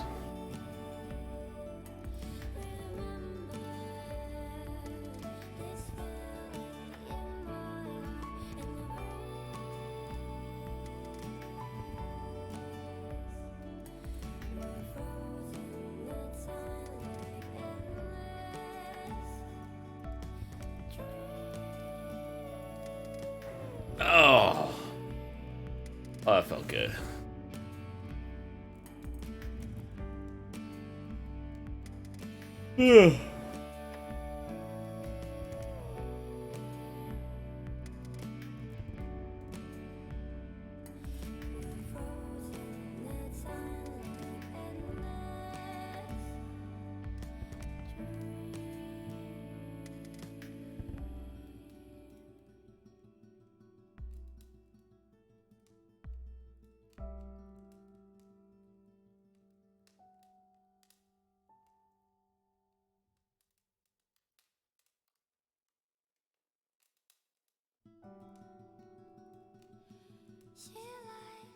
She lies in the silence. She grabbed my hand, asked me what. Okay, waiting for the ad to pass. Almost there.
Okay. And that is clear. Now to continue.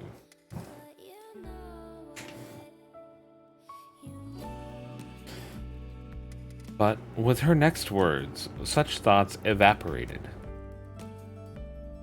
Well, I was wondering if you mightn't hire me?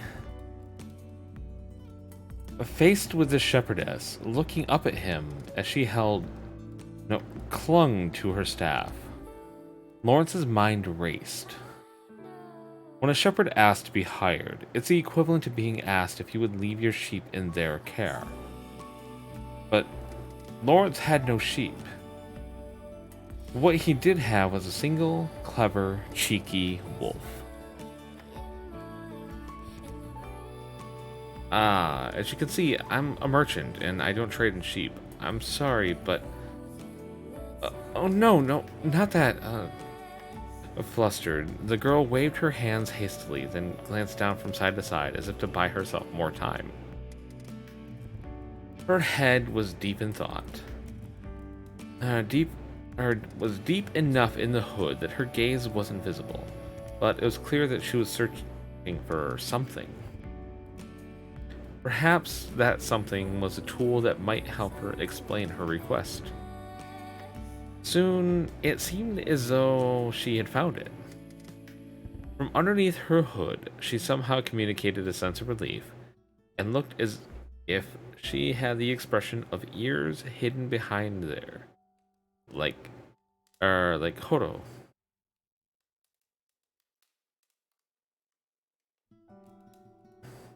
What the shepherd girl was looking for sat alertly beside her. A four-legged portrait of a faithful knight, executed in black fur. Her sheepdog. I'm a shepherd. I tend my flock, but I can also drive off wolves. As she spoke, she waved her right hand slightly, and the black dog stood at attention.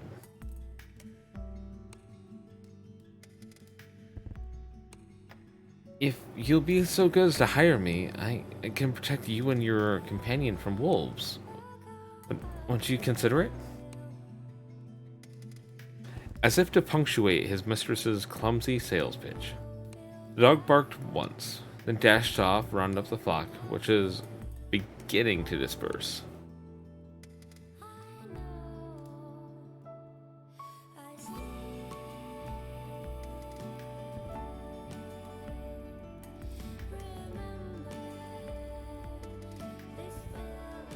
Though knights or mercenaries were often hired as protection on dangerous roads, Lawrence never heard of hiring a shepherd to drive off wolves. But now the thought about it, having never had to take a shepherd off your lands that would keep everything you put into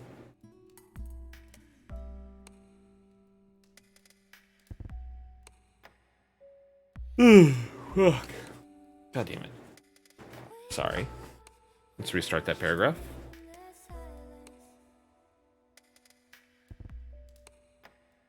Though knights or mercenaries were often hired as protection on dangerous roads, Lawrence would have never heard of hiring a shepherd to drive off wolves. But now that he thought about it, having a shepherd at your side would give you a keen set of eyes and ears. He'd never heard of such an arrangement, though, because shepherds that would propose such a thing were non-existent.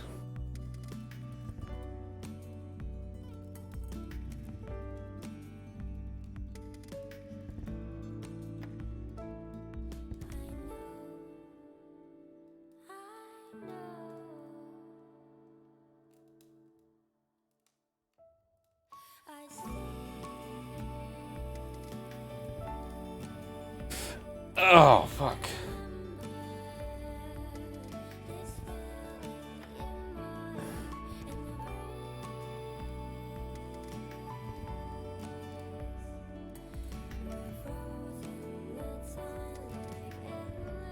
Lawrence looked at the dog as it rounded up the sheep, as if practicing for possible wolf attacks, and then turned back toward the girl. Living the lonely life of a shepherd, she probably had no occasion to give a fake ingratiating grin. Under the hood, she smiled awkwardly. Lawrence thought for a moment, then spoke. Wait a moment, if you would. I'll consult with my companion. Thank you.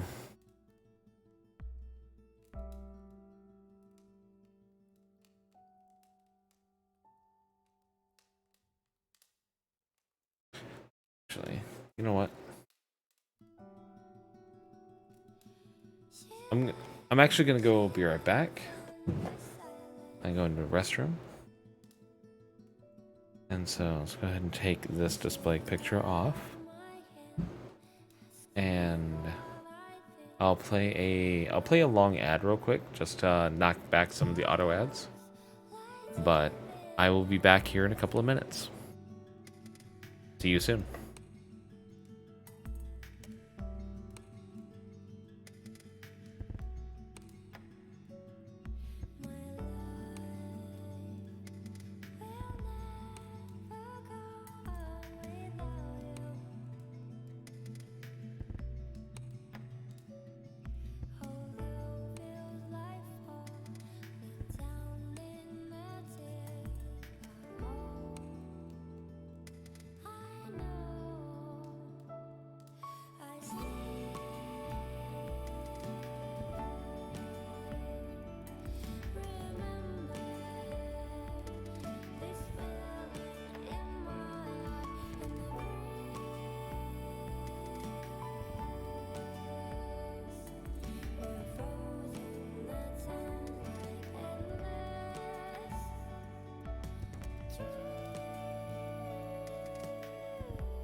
She grabbed my hand, asked me what I think about. But you know what? You know.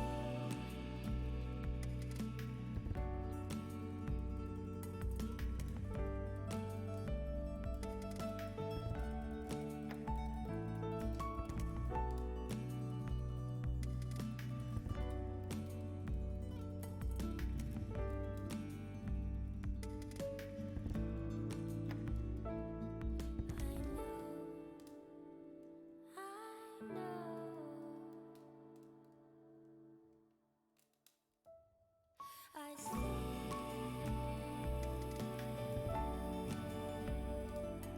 Remember this feeling in my heart and the breeze.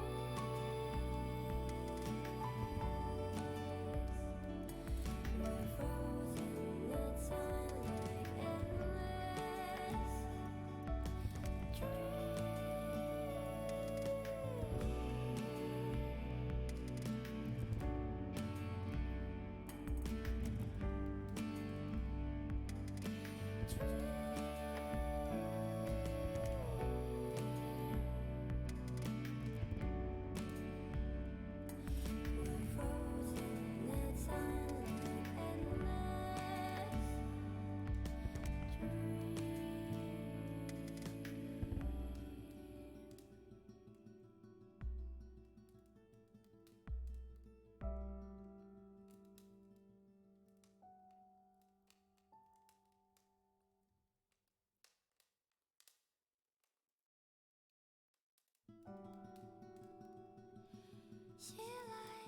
She lights in the silence.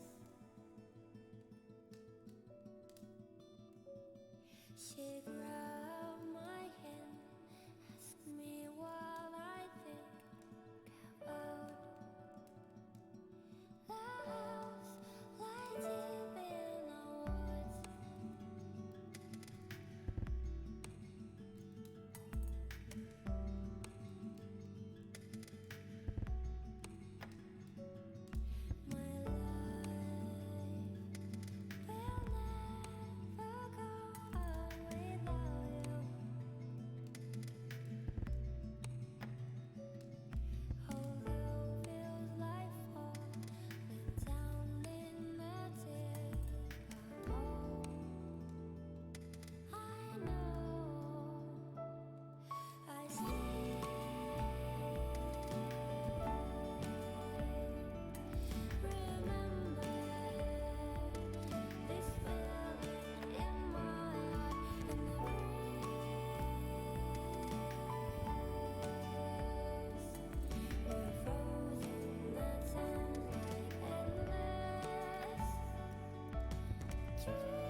She grabbed my hand, asked me what I think about. But you know what? You know.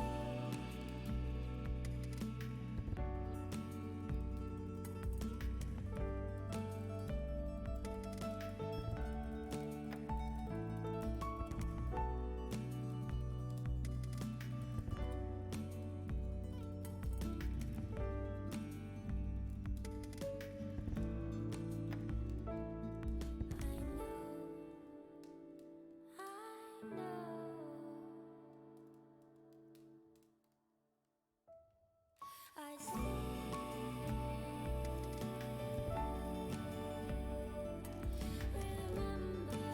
remember this feeling in my heart and the breeze.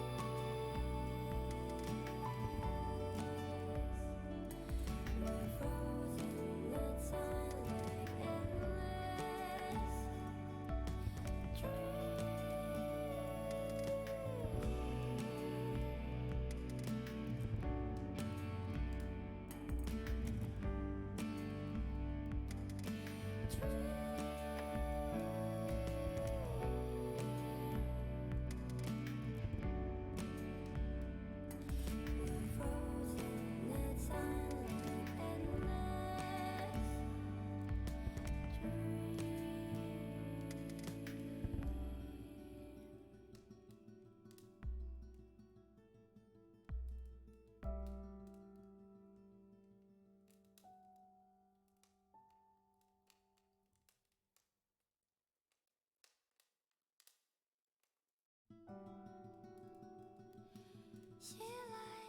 She lights in the silence.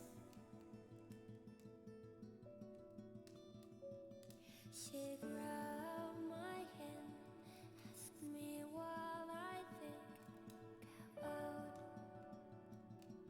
the house light deep in our woods.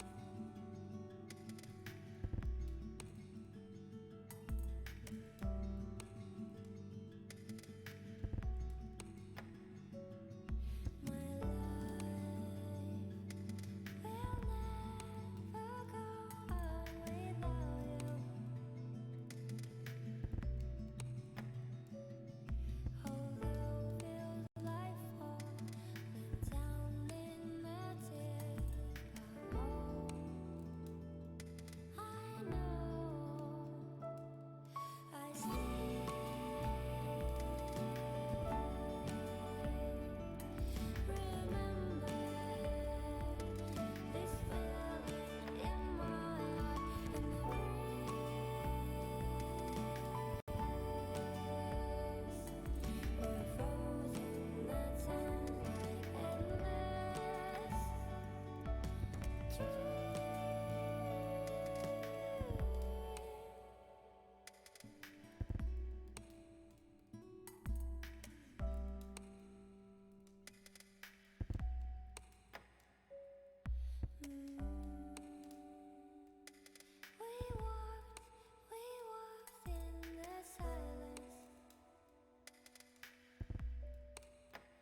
She grabbed my hand, asked me what I think about.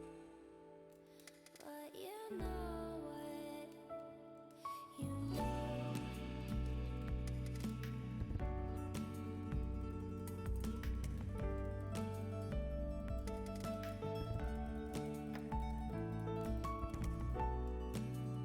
Sorry about that, everybody. I'm back.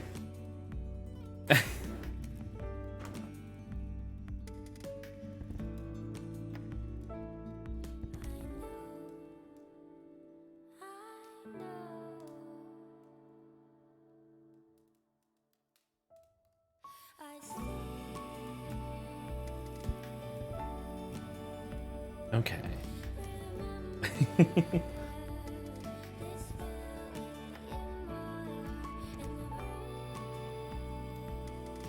Okay. Wait a moment, if you would. I'll consult with my companion. Thank you. For his part, Lawrence was ready to hire the girl unconditionally, but hiring the shepherdess meant paying her money, and whenever money was involved, a merchant could think of nothing beyond the possible losses and gains. Lawrence trotted back to the wagon bed and raised his voice to the Hodo who lounged there, looking bored.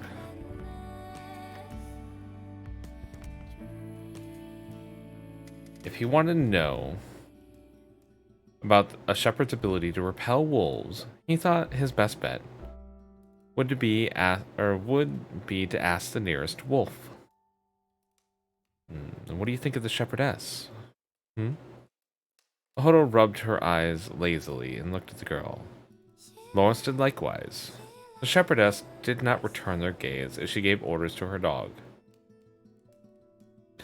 She didn't seem to be trying to show off her skills. She was merely rounding up the scattered sheep. Sheep, after all, tend to disperse when they stop to graze and come closer together when forced to walk. Lawrence turned away from the girl and spoke irritably. I'm far more fetching.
She grabbed my hand, asked me what I think about.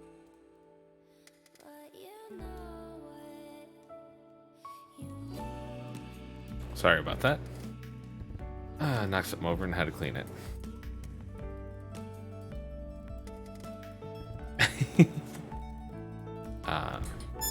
Where were we? I'm far more fetching. The horse neighed, as if chuckling. Not that. I meant her skills. Skills? What can you tell of her as a shepherd? If she's good, she might be worth hiring. You heard us, surely. Hodo glanced at the girl, then gave Lawrence a bitter glare. You already have me, do you not? Of course. But it never occurred to me to use a shepherd to drive off wolves.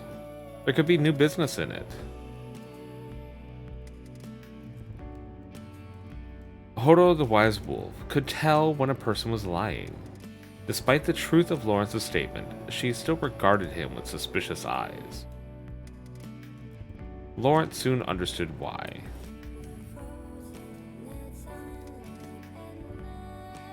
I'm not being blinded by charm. You are the fairer, after all, he said, shrugging his shoulders as if to add, okay? I suppose that's a passing mark, came the reply. It was a bit harsh being graded like that. But Hodo smiled pleasantly, though surely it was a joke. So, what of her skill?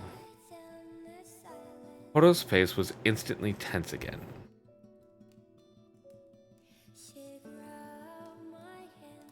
Hodo's face was instantly tense again.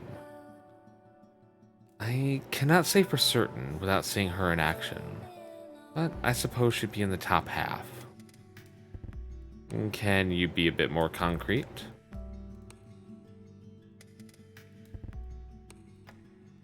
I could take a sheep from her.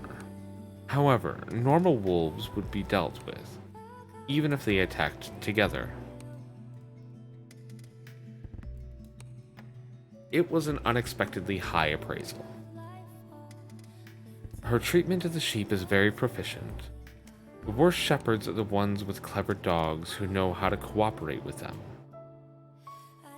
That one does both, I dare say. Her voice suggests that she's young, which makes it even worse. Before she gets any more dangerous, I've half a mind to... Alright, thanks. Lawrence wasn't sure whether Hodo was joking or not. The swishing of her tail suggested she was half serious. It was enough to know that the shepherdess was a good one. If he just provisionally hired her, it would still cost money, which would be wasted if she turned out to be clumsy. Lawrence turned to approach the girl, but was stopped short by Hodo speaking up. Hey. Yes? Are you really going to hire that? Hodo's voice had an accusing tone. Lawrence heard her and remembered that Hodo had no love for shepherds. You hate her that much? As long as you're asking, no. I don't care for shepherds. That's not what I mean. I'm talking about you. That was a very definition of being caught off guard. Excuse me? Asked Lawrence with all sincerity, having no idea what Hodo meant. Hodo sighed in irritation and narrowed her eyes. Her red-tinged amber irises were keen, burning with a cold fire. If you're going to hire her, that means she will be traveling with us for a time. I'm asking you if you have no problem with that. Hodo's eyes fixed Lawrence coolly in their gaze. She sat in the wagon bed, and thus looked down on him. That wasn't necessarily why, but Lawrence couldn't shake the feeling that she was very angry with him. Lawrence frantically thought it through. Hodo was furious at him because he was going to hire a shepherd. If it wasn't because she hated shepherds, there were not many other possibilities he could imagine. The options disappeared one after another, leaving only one. Perhaps Hodo preferred traveling as a pair, just the two of them. You don't like it? He asked. Didn't say that, came her quick, sulky reply. Musing fondly on this peevish side of Hodo's, Lawrence smiled slightly as he spoke. It's about 2 days of Reuvenhagen. No good? Nor did I say that, she said, shooting him a glance that he couldn't help but find charming. Well, in that case, I'm sorry, but I'll have to impose upon your patience, he said. He smiled openly, unable to resist Hodo's unexpected charm. Hodo knitted her brow. What exactly am I to endure then? She asked. Well, said Lawrence, hesitating. He couldn't very well suggest that she was jealous of her face. Once Hodo's contrariness was roused, her opposition would be tireless. I'd just like to see how effective a shepherd is against wolves. You can manage for 2 days, can you? 'Tis not impossible, but that is not the issue. If we travel carelessly with someone else, they might find out more about me, might they not? And I could manage. Well, what about you? In those words, Lawrence heard something that made him stiffen.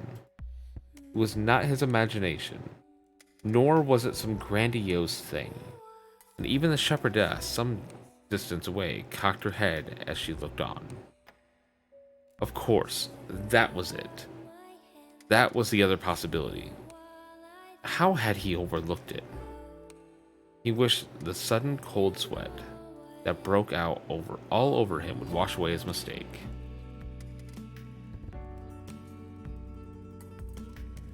Thinking that Horo wanted to travel alone with him to distract him from the obvious. He'd been presumptuous. Horo's gaze bored into the back of his head. The change in Lawrence's demeanor was obvious even from a distance, and the ancient wise wolf sitting next to him surely discerned his inner working. Oh, I see how it is. Lawrence reddened. You wanted me to say something like this, hmm? Oh, he turned slowly back to her, facing the wolf girl with an expression that was downright desolate. Horo put a closed hand to her mouth and spoke with a hesitant, modest tone. I wanted to travel with just you. She twisted her body away fetchingly, averting her gaze with mock bashfulness, and then looked back at him suddenly. In that brief interval, her expression shifted from demure to cold as she delivered the final blow. I jest. Lawrence had no reply, whether from frustration or embarrassment. It was doubtful if he would even be able to remain standing. Wanting, in any case, to put some distance between him and Horo, he turned and began to walk away before he was stopped by her call. Lawrence looked over his shoulder, wondering if she hadn't had her fill of tormenting him, and saw Horo smiling there on the wagon bed. It was an exasperated sort of grin. He felt better as soon as he saw it. Honestly, he said with a sigh, giving her a rueful smile. I doubt I'll be exposed in 2 days. Do as you will, said Horo. With a yawn and looked away as if to say, this conversation is over. Lawrence nodded and trotted over to the shepherdess. He had a feeling that he'd grown a bit closer to Horo. I'm sorry to keep you waiting. Oh, not at all. So, how does Party Trie for the trip of Ruvenhagen sound? The bonus if wolves attack and we make it through safely.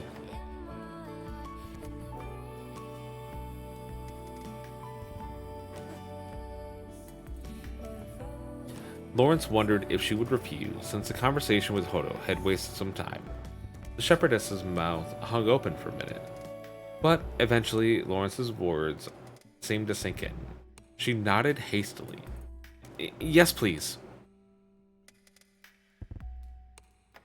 It's a deal then, said Lawrence. He was about to extend his hand to shake, thereby sealing the contract, when he realized he hadn't asked the girl her name. Might I inquire as to your name, miss? Oh, my apologies, said the girl. She seemed not to have realized her hood was up, and now she hurried to pull it back. Lawrence had spent a lot of time being humbled in the front of Horo lately, and this was a sight for sore eyes. The face that emerged was soft and meek, not unlike the sheep she tended, with faded, obviously uncombed blonde hair tied back into a ponytail. She was slightly bedraggled and underfed, but her eyes were beautiful dark brown, and on the whole she gave off an honorably impoverished impression. I'm Nora Ardent. Alright. Again, I'm Craft Lawrence. I go by Lawrence in business. He took Nora's timidly offered hand and noticed that it, which was just slightly larger than Horo's, was shaking a bit. Soon, she calmed herself and gripped Lawrence's hand slightly. Though her hand was small, its roughness marked her unmistakably as a shepherd. I'll be counting on you to Reuvenhagen. My thanks, said Nora. Her smile was like soft summer grass. Let's see. I'm pretty sure there's another picture here.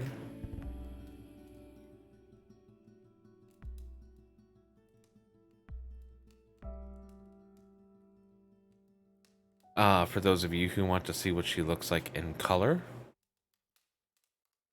This one. Here you go. She lights in the silence. This is the artist depiction of what Nora looks like.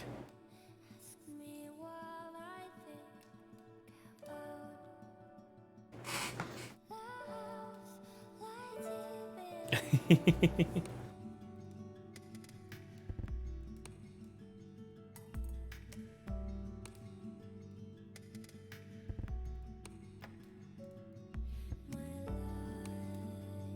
Lawrence had assumed they would only be able to go as fast as the sheep could walk, but he was mistaken. The sheep were deceptively quick, and when climbing hills, the wagon was easily left behind. Their baying was as pastoral as ever, and the flock was like a white thread as it flowed quickly along the land. Nora, of course, kept up with no difficulty. At the moment, the sheep led the way, followed by Nora, who was in turn followed by Lawrence's wagon. Enoch! Nora called out, and like a bolt of black flame, a black-furred dog came streaking back to its master. Leaping into the air, barely able to wait for the next order, no sooner had the bell on Nora's staff rung, than Enoch charged off to the head of the group of sheep.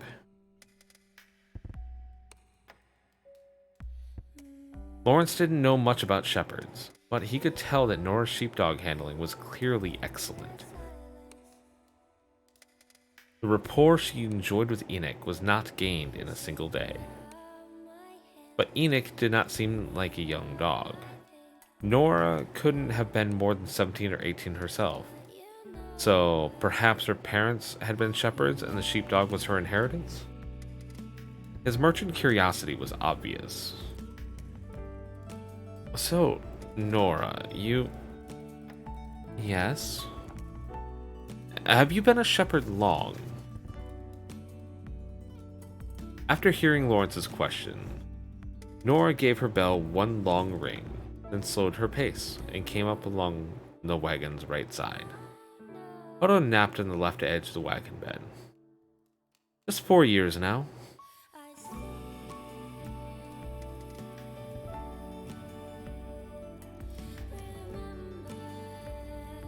Since the profession required only that one memorize a hymn, dance, and phrases for blessing travelers who requested it. It was not uncommon to find even young shepherds with 10 years' experience. Even without a proper staff or sheepdog, one could guide a flock of sheep, or guide a flock with a piece of dead wood and still be a fine shepherd. So your sheepdog, or Enoch, I mean, you trained him yourself? No, I found him.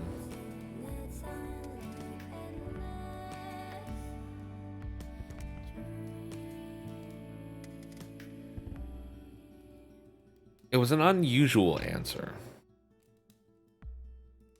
A competent sheepdog was a prized possession. It was unthinkable that a shepherd would just let one go. Lawrence could think of but one scenario.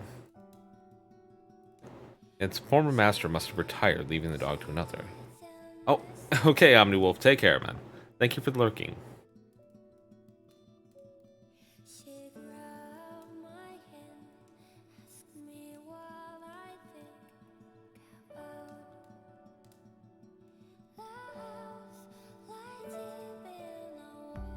I became a shepherd after I found him. And before that, Lawrence asked without thinking. I helped at an almshouse attached to an abbey and returned was allowed to live there. It wasn't polite to pry into someone's past, but Nora answered smoothly, her feelings apparently unhurt. As a rare female shepherd, perhaps she was used to such questions. If she had once lived in an almshouse, that suggested she had neither relatives nor inheritance. But now she was a fine shepherdess. God did still bless someone with luck, it seemed. When I was relying on the almshouse, I thought I'd never leave such work. It was good fortune meeting Enoch. A result of good prayer, surely. Yes, I can't help but think I have God to thank for the meeting. Her bell rang out again, and Enoch came streaking back to her side. As the dry sound of Enoch's footfalls reached Lawrence's ears, Hoda stirred, leaning slightly against the inside of the wagon. It seemed true that she could detect the approach of a wolf even while sleeping. I met him at the almshouse. I met him after the almshouse had lost its land to a swindling merchant, said Nora. It pained Lawrence to hear of a fellow merchant's misdeeds, but the fact was such things were common.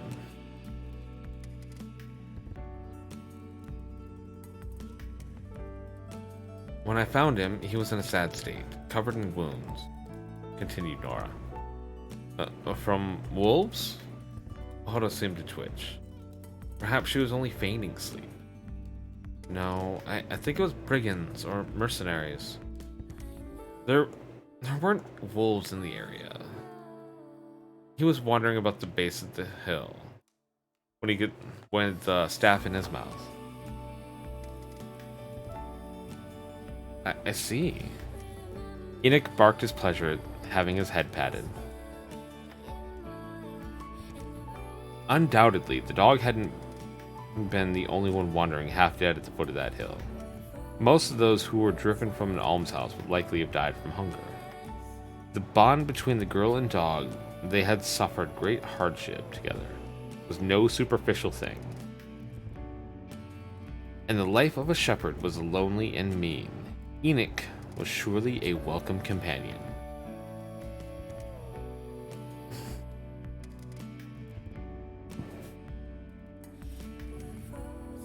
Certainly better than the goods Lawrence found himself transporting.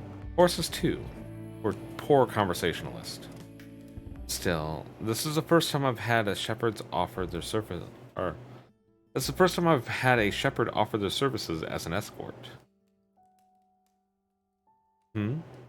Normally they'd refuse such a request, to say nothing of offering work, he said with a laugh. Flustered Nora looked hastily at the ground. She began. What's that? Apparently, her way of... Oh, no. What's that? I just wanted to talk to someone. Apparently, her way of clinging to her staff, which was taller than she... was something of a habit. Still, Lawrence understood her feelings.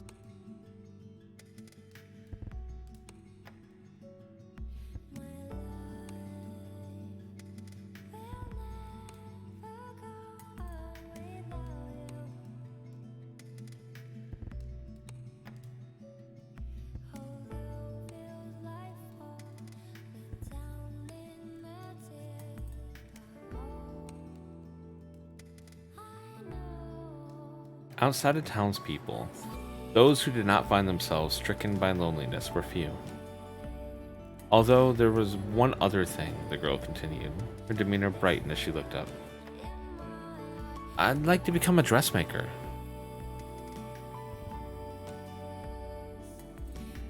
Ah, so it's a guild membership dues you need. Nora again seemed embarrassed by Lawrence's words. Not being a merchant.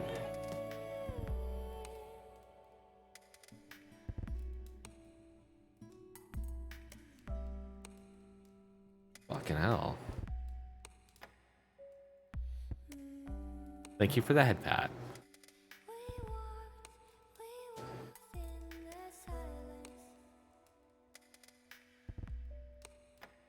Nora again seemed embarrassed by Lawrence's words. Not being a merchant, it appeared she's unused to frank talk about money. They're high nearly everywhere, though not unnecessarily so in a new town. Really? Is this true? Her pretty brown eyes lit up with a frank anticipation that was entirely charming. It was the fondest wish of most who lived by travel to settle in a town. Such a life was difficult even for an adult man, though the shepherdess must have felt the hardship still more keenly. Sometimes the guild dues are free in a newly founded town. Free? Whispered Nora, with a countenance that betrayed her disbelief. After days of enduring Hodo's jabs, seeing such a guileless face put Lawrence's heart at ease. If we meet any other merchants on the road, you should ask them if they know of any plans to found a new town in the area. If they know, they'll probably be happy to tell you. Nora nodded, her face shining with good cheer, as if she had been told the whereabouts of some grand treasure. If such news made her this happy, then there was clearly value in telling her. And there was something about the girl that made him want to help her. Something clearly conveyed in the way she worked with her so hard with her slender arms.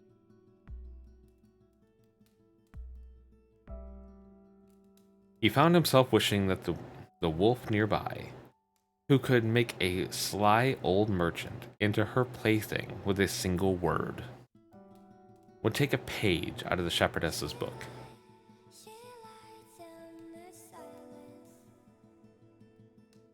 She'd be more likable that way, he thought himself after a moment's hesitation. The fewer towns have been founded recently, though, so you do well to save steadily as you pray for good fortune, of course, said Lawrence. Welcome back, Knox.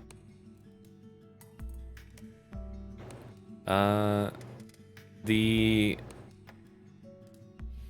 girl that we're talking to at the moment is Lawrence talking to... This is Nora Ardent.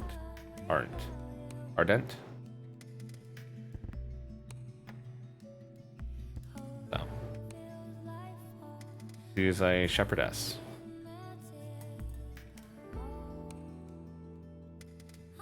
Yep.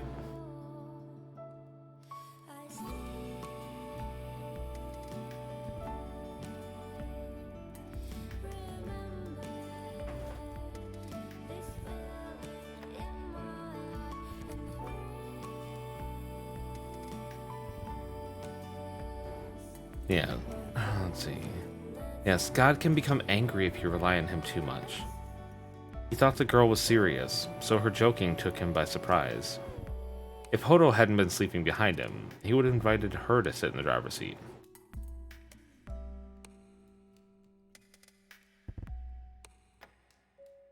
The moment the thought crossed his mind, though, Hodo stirred. Lawrence spoke up hastily. Speaking strictly from the standpoint of a merchant, you might make more money escorting my kind like this than you do tending sheep. Surely the territory disputes are difficult. They are, said Nora with a pained smile after a short pause. The safest places already have shepherds occupying them. So all that's left are wolf-strewn fields? Well, yes. Wolves certainly can be troublesome. Ow! Lawrence felt a sudden pain in his buttock and rose involuntarily from the driver's seat. Nora looked at him, puzzled, and forced a smile before sitting back down. Hodo's sleep was evidently feigned. She had pinched him soundly. I'm sure the wolves are only looking for food, but sometimes they take lives in the process. A safer place would be nice, said Nora. Well, wolves are sly and treacherous creatures, said Lawrence, partially to get even for the pinch. If I speak ill of them, they may hear, so I won't. Nora's humble manner was very charming, but Lawrence's reply, indeed, was mostly for the benefit of the wolf behind him. Still, he continued, if you've skill enough to defend your flock, even through wolf-infested fields, shouldn't your services be in great demand and your flock huge?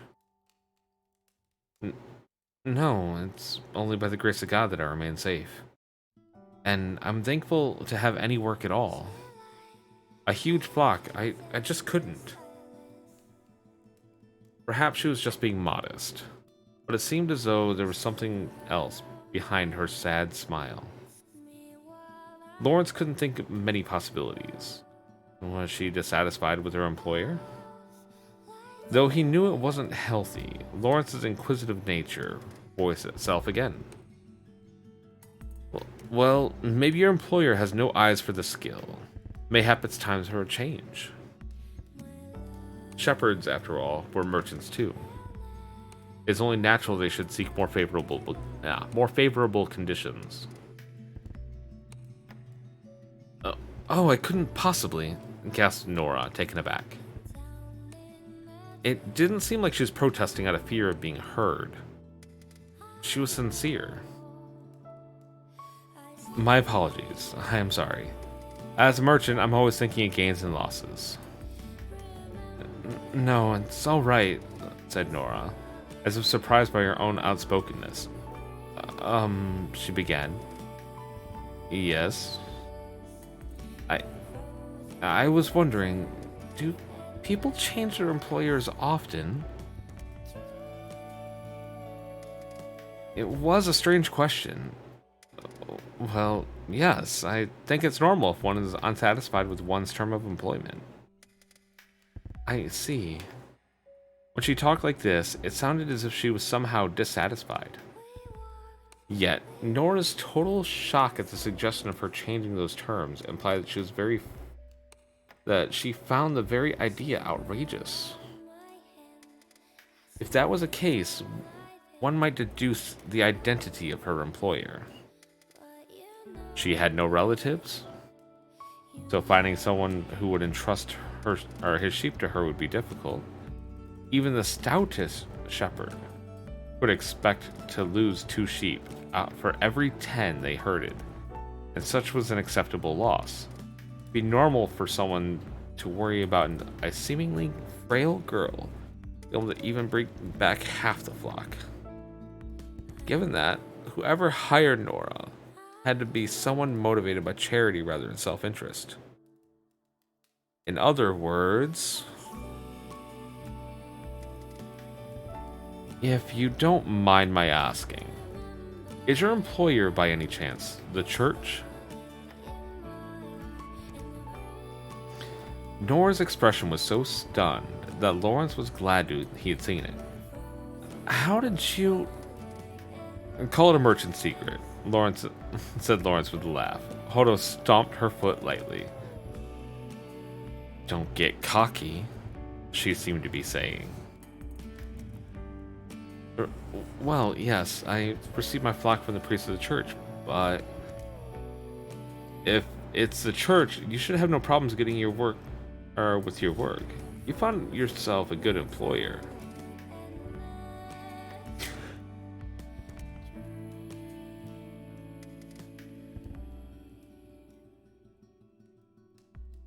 Her employer was probably a priest connected with the almshouse she mentioned earlier. Personal connections were overwhelmingly more useful than either good fortune or strength. Yes, I'm truly blessed, answered Nora with a smile. But to Lawrence, whose very livelihood was based on discerning the truth among the flattery and lies, her smile was obviously false. As Nora turned aside, to work with Enoch. Lawrence looked at Hodo, who had been feigning sleep. Hodo returning his gaze, and then she sniffed as turned away, shutting her eyes.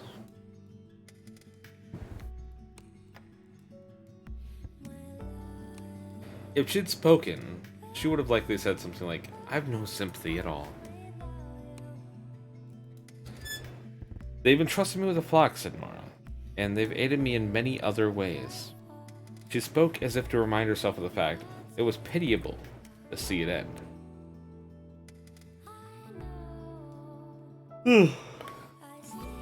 Okay.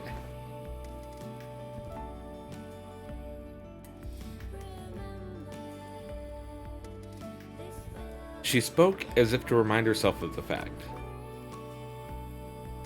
It was pitiable to see.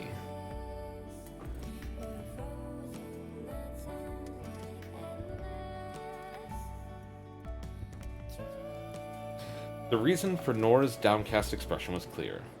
The church was not employing her. It was watching her. Shepherds were often thought as being vaguely heretical.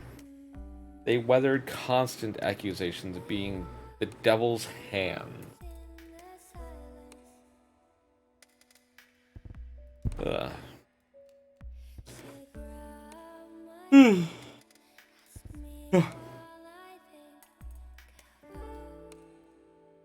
Of course, at first it was probably out of charity that they'd entrusted her with the flock. It's precisely why she never thought of changing employers.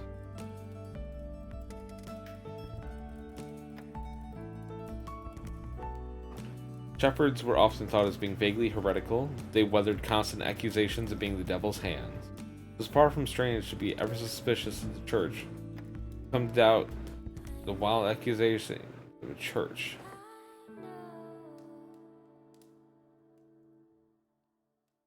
Yeah.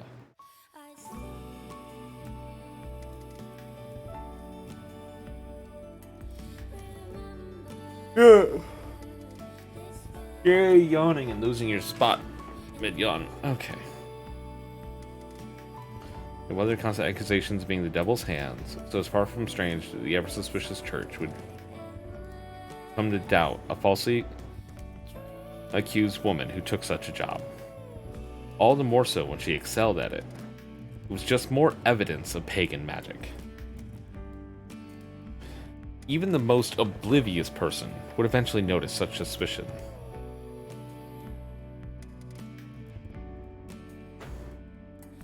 At the same time, the shepherdess's wages could not be high.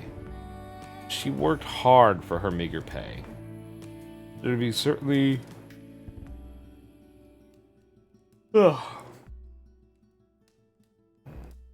certainly not be enough to set aside. Lawrence guessed that was the reason she offered her services as an escort.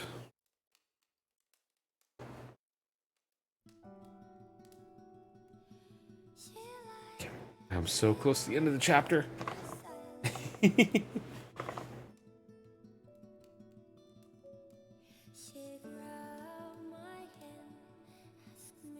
But Lawrence's merchant sense told him not to get any more deeply involved in the issue. His curiosity was sated. Pursuing it any further would make him responsible for further developments. I see.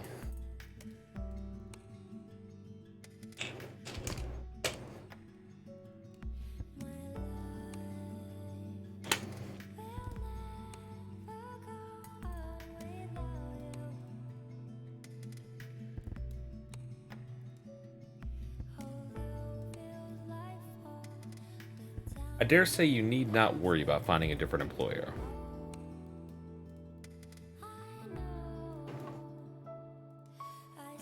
Yes. Or do you think so? Asked Nora.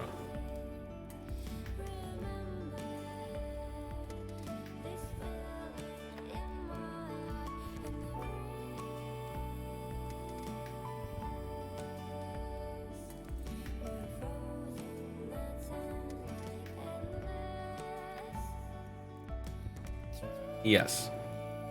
With the church's insistence on honorable poverty, Your pay will always be a bit low. But so long as God doesn't abandon us, the church will always exist. You'll not want for work as long as you work. As long as you have work, you'll eat.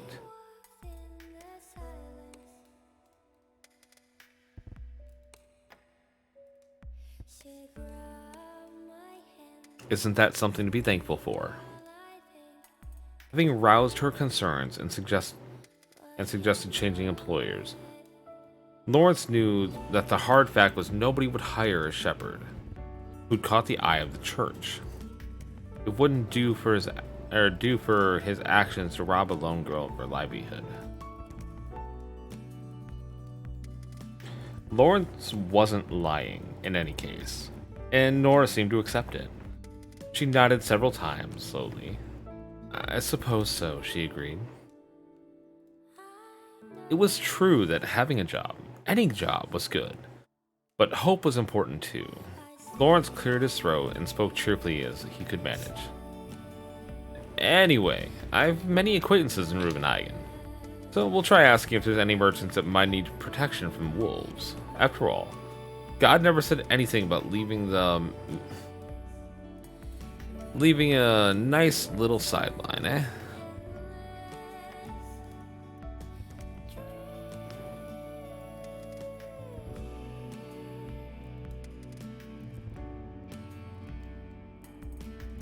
Truly? Oh, thank you.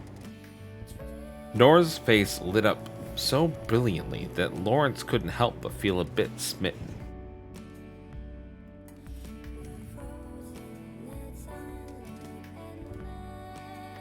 At such times, he was unable to muster his usual disdain for Weiss, the womanizing money changer in the port town of Pazzio.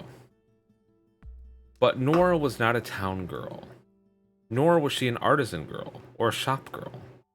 She had a unique freshness to her. Part of it was serious demeanor, likely inherited from nuns at the almshouse, who had slightly negative way of thinking,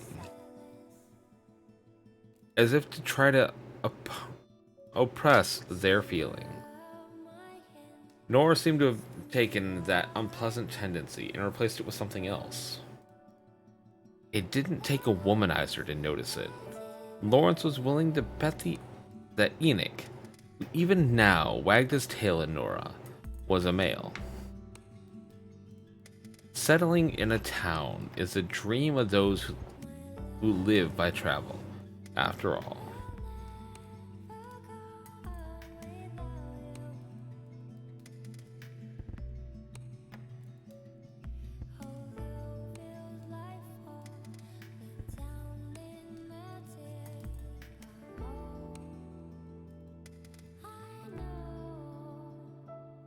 Settling in town is a dream of all those who live by travel. Those words are still true. Nora nodded and raised her staff high. Her bell rang and Enoch bolted, turning the sheep neatly along the road. They began to talk about food for traveling, becoming excited at the prospect. Stretching across a wide plain, the road ahead was clear and easy.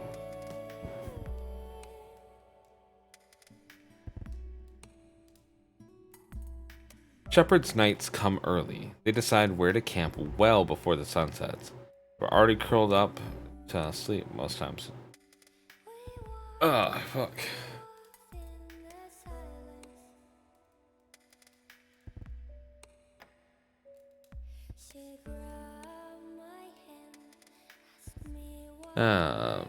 Curled up and sleeping before the time the red disk hit low in the sky and peasants are sleeping.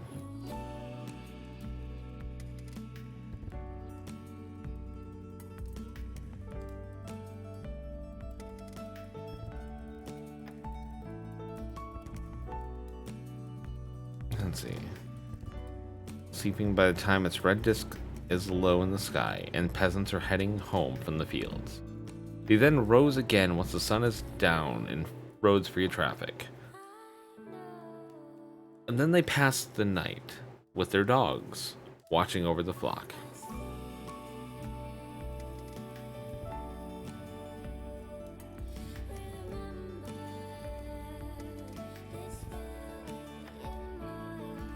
But dawn figures began to break. You know, I fucking... damn it. Why? Okay. I'm good. That's just... the yawning is getting me. The yawn makes your eyes close. Your eyes close. Lost my place. I'm good. I'm good. Ugh.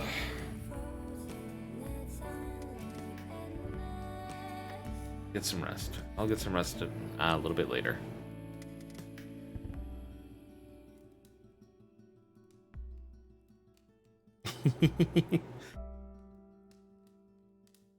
When dawn begins to break, shepherds sleep on alternate shifts with their dogs. There is little time for sleep in the life of a shepherd. One reason why the profession is such a hard one. The life of a merchant who can count on a good night's sleep is easy by comparison. Hard work this, Lawrence muttered to no one in particular, as he lay on the wagon bed, holding a piece of dried meat in his mouth. It wasn't yet cold enough to bother with a fire. He glanced frequently at Nora's form, curled up like a stone on the roadside.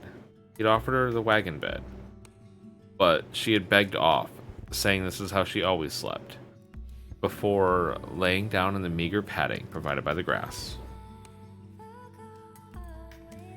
When he looked away from her, his eyes landed on Horo, who was at his right. Finally free from the prying eyes of humans, he had her tail out and began grooming it. She truly never tires of that, thought Lawrence to himself. As he looked at the busily grooming Horo, her profile, the very image of seriousness, suddenly she spoke quietly. Daily care of one's tail is important. For a moment, Lawrence didn't understand, but then he remembered what he had said a moment ago to himself. She was merely responding. He chuckled soundlessly, and Horo glanced at him, a question in her eyes. You mean... Oh, you meant the child. Her name's Nora Ardent, explained Lawrence. Mused at Horo's derisive use of the word child to refer to the girl. Horo looked past Lawrence at Nora, then back. Just as Lawrence opened his mouth, she snatched the jerky from it. Lawrence was stunned into silence for a moment. When he came back to his senses, and she tried to take the meat back, he received such an evil eye from Horo that he withdrew his hand. It wasn't necessarily because of his teasing, but she was clearly in a foul temper. She had gone out of her way to sit next to Lawrence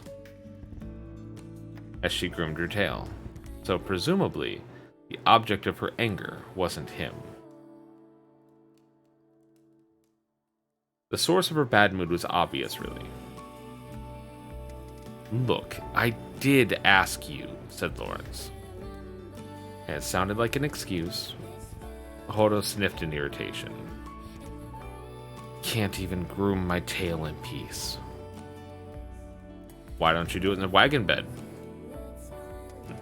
If I do it there...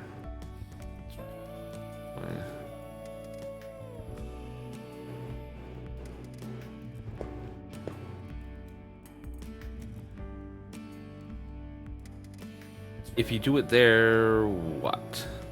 Lawrence pressed the suddenly silent Horo, who sneered at him. The jerky still held between her teeth. Evidently, she didn't want to discuss the matter.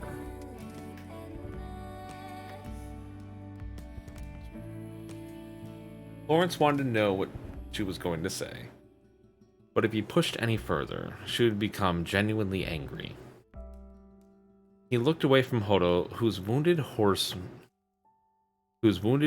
mood made her entirely too difficult to deal with, and put a leather flask filled with water to his lips.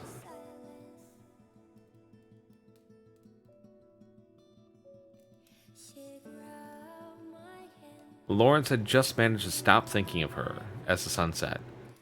He considered starting a fire when Hodo snapped at him. "You certainly seem to enjoy your little chat with her," she said.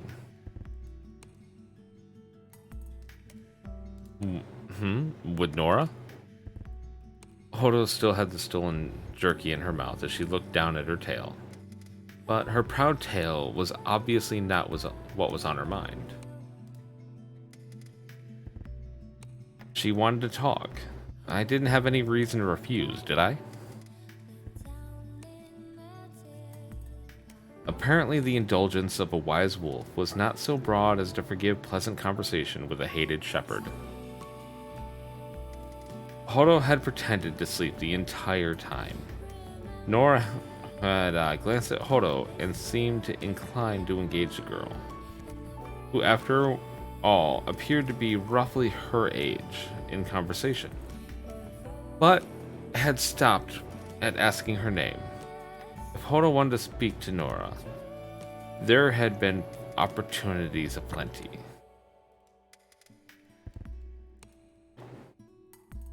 Also, I haven't spoken to a normal girl in some time, said Lawrence jokingly as he looked back at Hodo, and faltered at what he saw.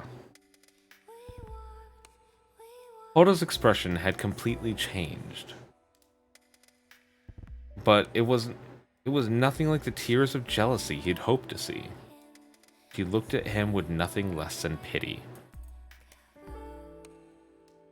You couldn't even tell that she hated speaking with you. Uh-huh, said Lawrence, casting a look in Nora's direction, but stopped himself after a moment.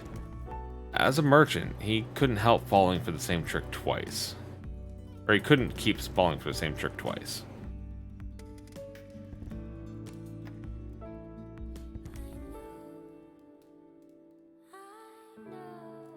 Pretending he hadn't looked back at all, he calmed himself and remembered the words of a minstrel he once heard. Well, if she fell in love with me at first sight, she'd miss the fun of falling for me over weeks and months, eh?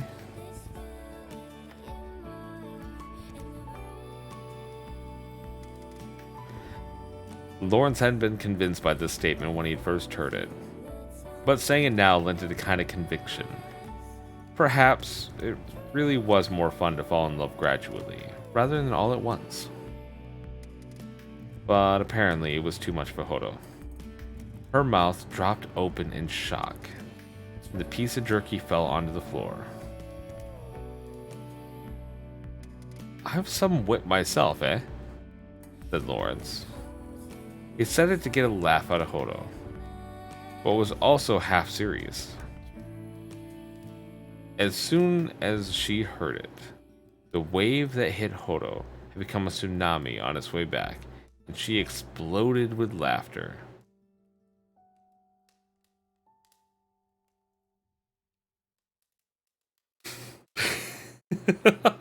Oh, that's too good. Hodo was doubled over, clutching her stomach as she laughed, trying occasionally to stifle it, only to dissolve into giggles yet again. Eventually, her face turned red as she pitched forward into the pile of armor in the wagon bed, her pained laughter continuing. Lawrence joined in at first, but as she saw more of Hodo's reaction, his expression darkened. Her tail, fluffier than normal thanks to its recent grooming, slapped against the wagon bed, almost as if begging for help. Okay, that's too much laughing. It was no longer funny.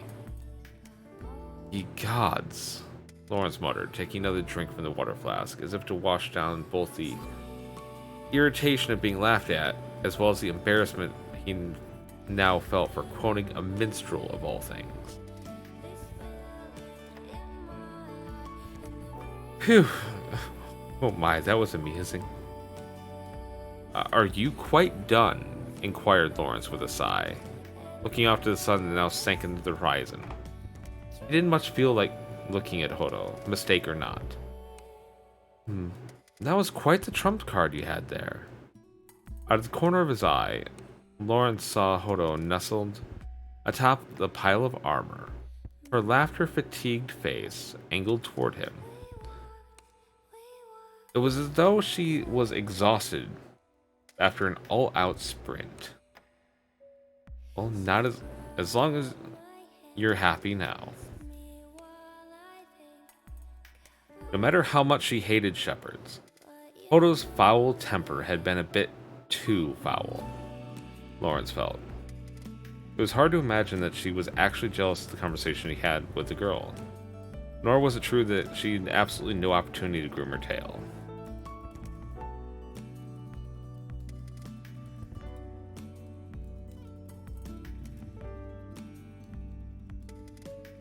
Nope. Thank you for the head pat, Leah.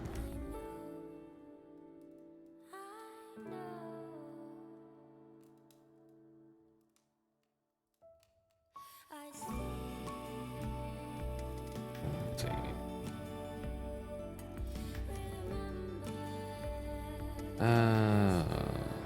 Nor was it true that she had absolutely no opportunity to groom her tail.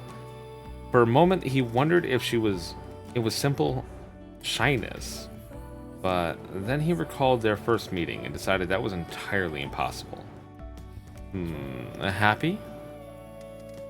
The wolf ears of the individual in question, which had become uncovered when she collapsed in laughter, now pricked up curiously as she regarded him with tear-blurred eyes, as though he had said something quite strange.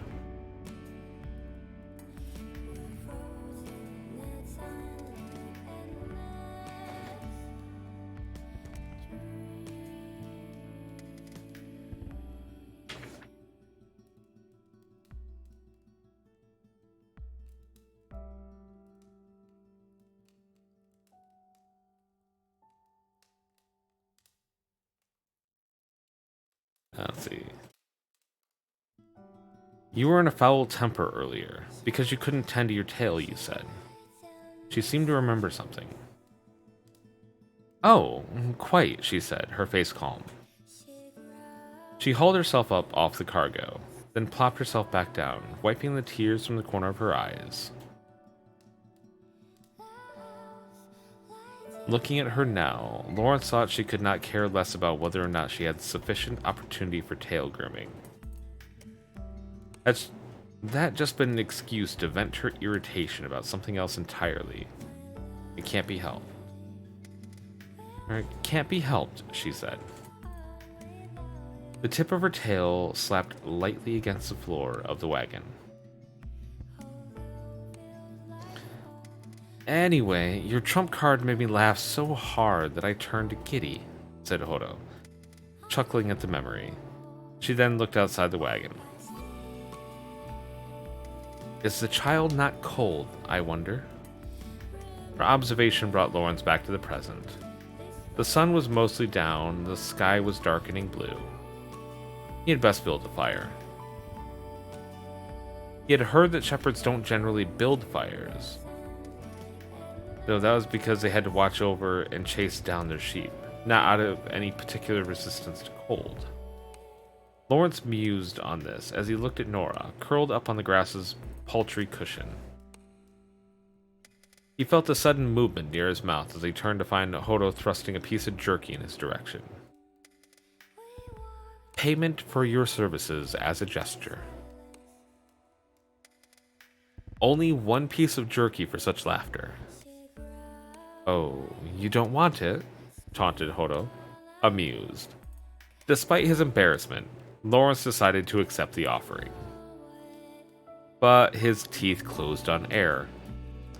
Hodo had drawn her hand back at that last moment.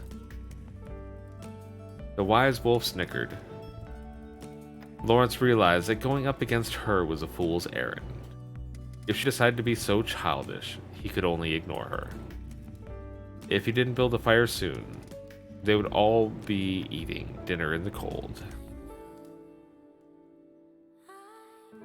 Lawrence moved to get off the wagon, but Hodo grabbed his sleeve and drew near. Lawrence's heart skipped a beat. Her eyelashes still had traces of tears in them, which caught the red light of the setting sun. I do think, from time to time, that some raw mutton would be nice. What say you? With the mournful bleating of sheep echoing through twilight air, Hodo's words, spoken through her ever-keen fangs, could not have entirely been jest. After all, she was a wolf. Lawrence patted Hodo's head as if chiding her for making a bad joke, then hopped off the wagon. Hodo's lip curled in a brief snarl, but she soon smiled slightly, and passed Lawrence the bundle of straw, tinder, and firewood. Okay. That is the end of chapter 2.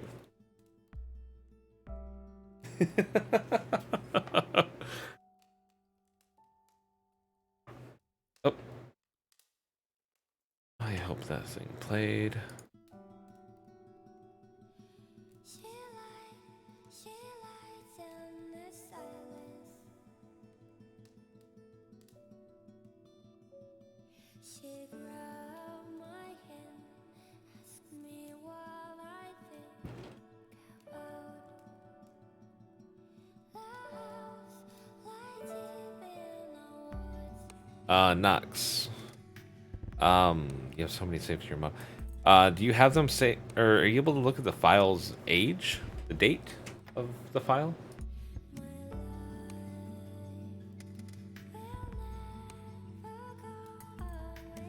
Perhaps, I guess.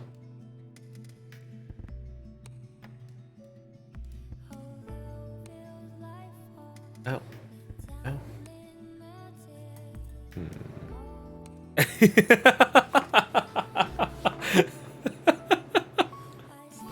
Pat Knox. Pat.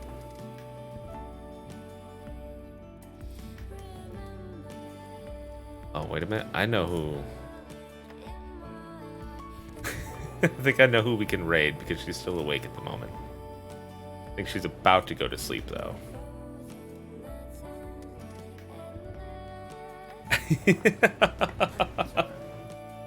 So.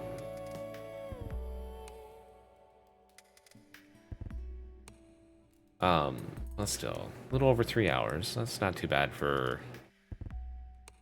Definitely could have been better if I was more awake. That would have gone a little faster.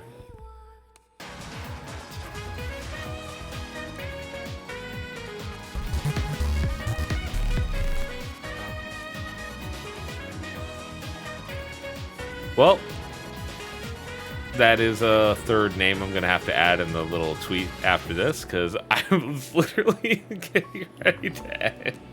I just finished up chapter 2.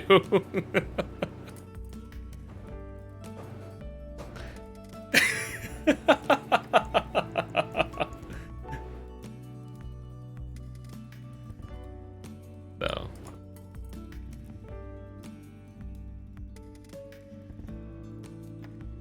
Welcome, Raiders. Yeah.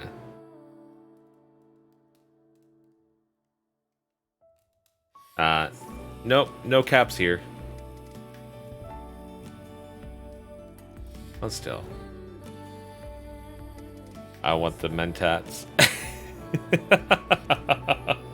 But still. Thank you, Sean, for the raid. I'm sorry it's like right at the very end I was about to raid out. But even still, that's definitely appreciated. Oi! Fucking hell, yeah. Fucking rad. Still. Oh yeah, absolutely. I know my next planned stream will be. Fucking hell. God damn you guys! My next planned stream is Thursday with Leah. We still got to figure out what that stream is going to be. Fuck.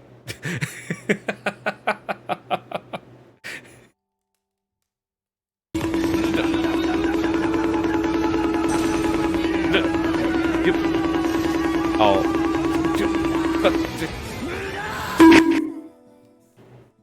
The fuck, guys? God damn it. Thank you, Mick. But God fucking... That hammer is going to just perpetually be there at this rate.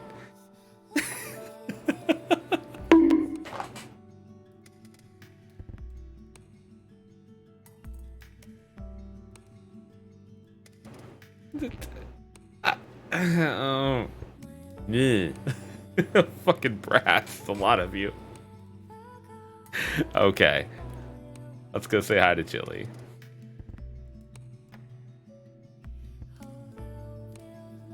Oh?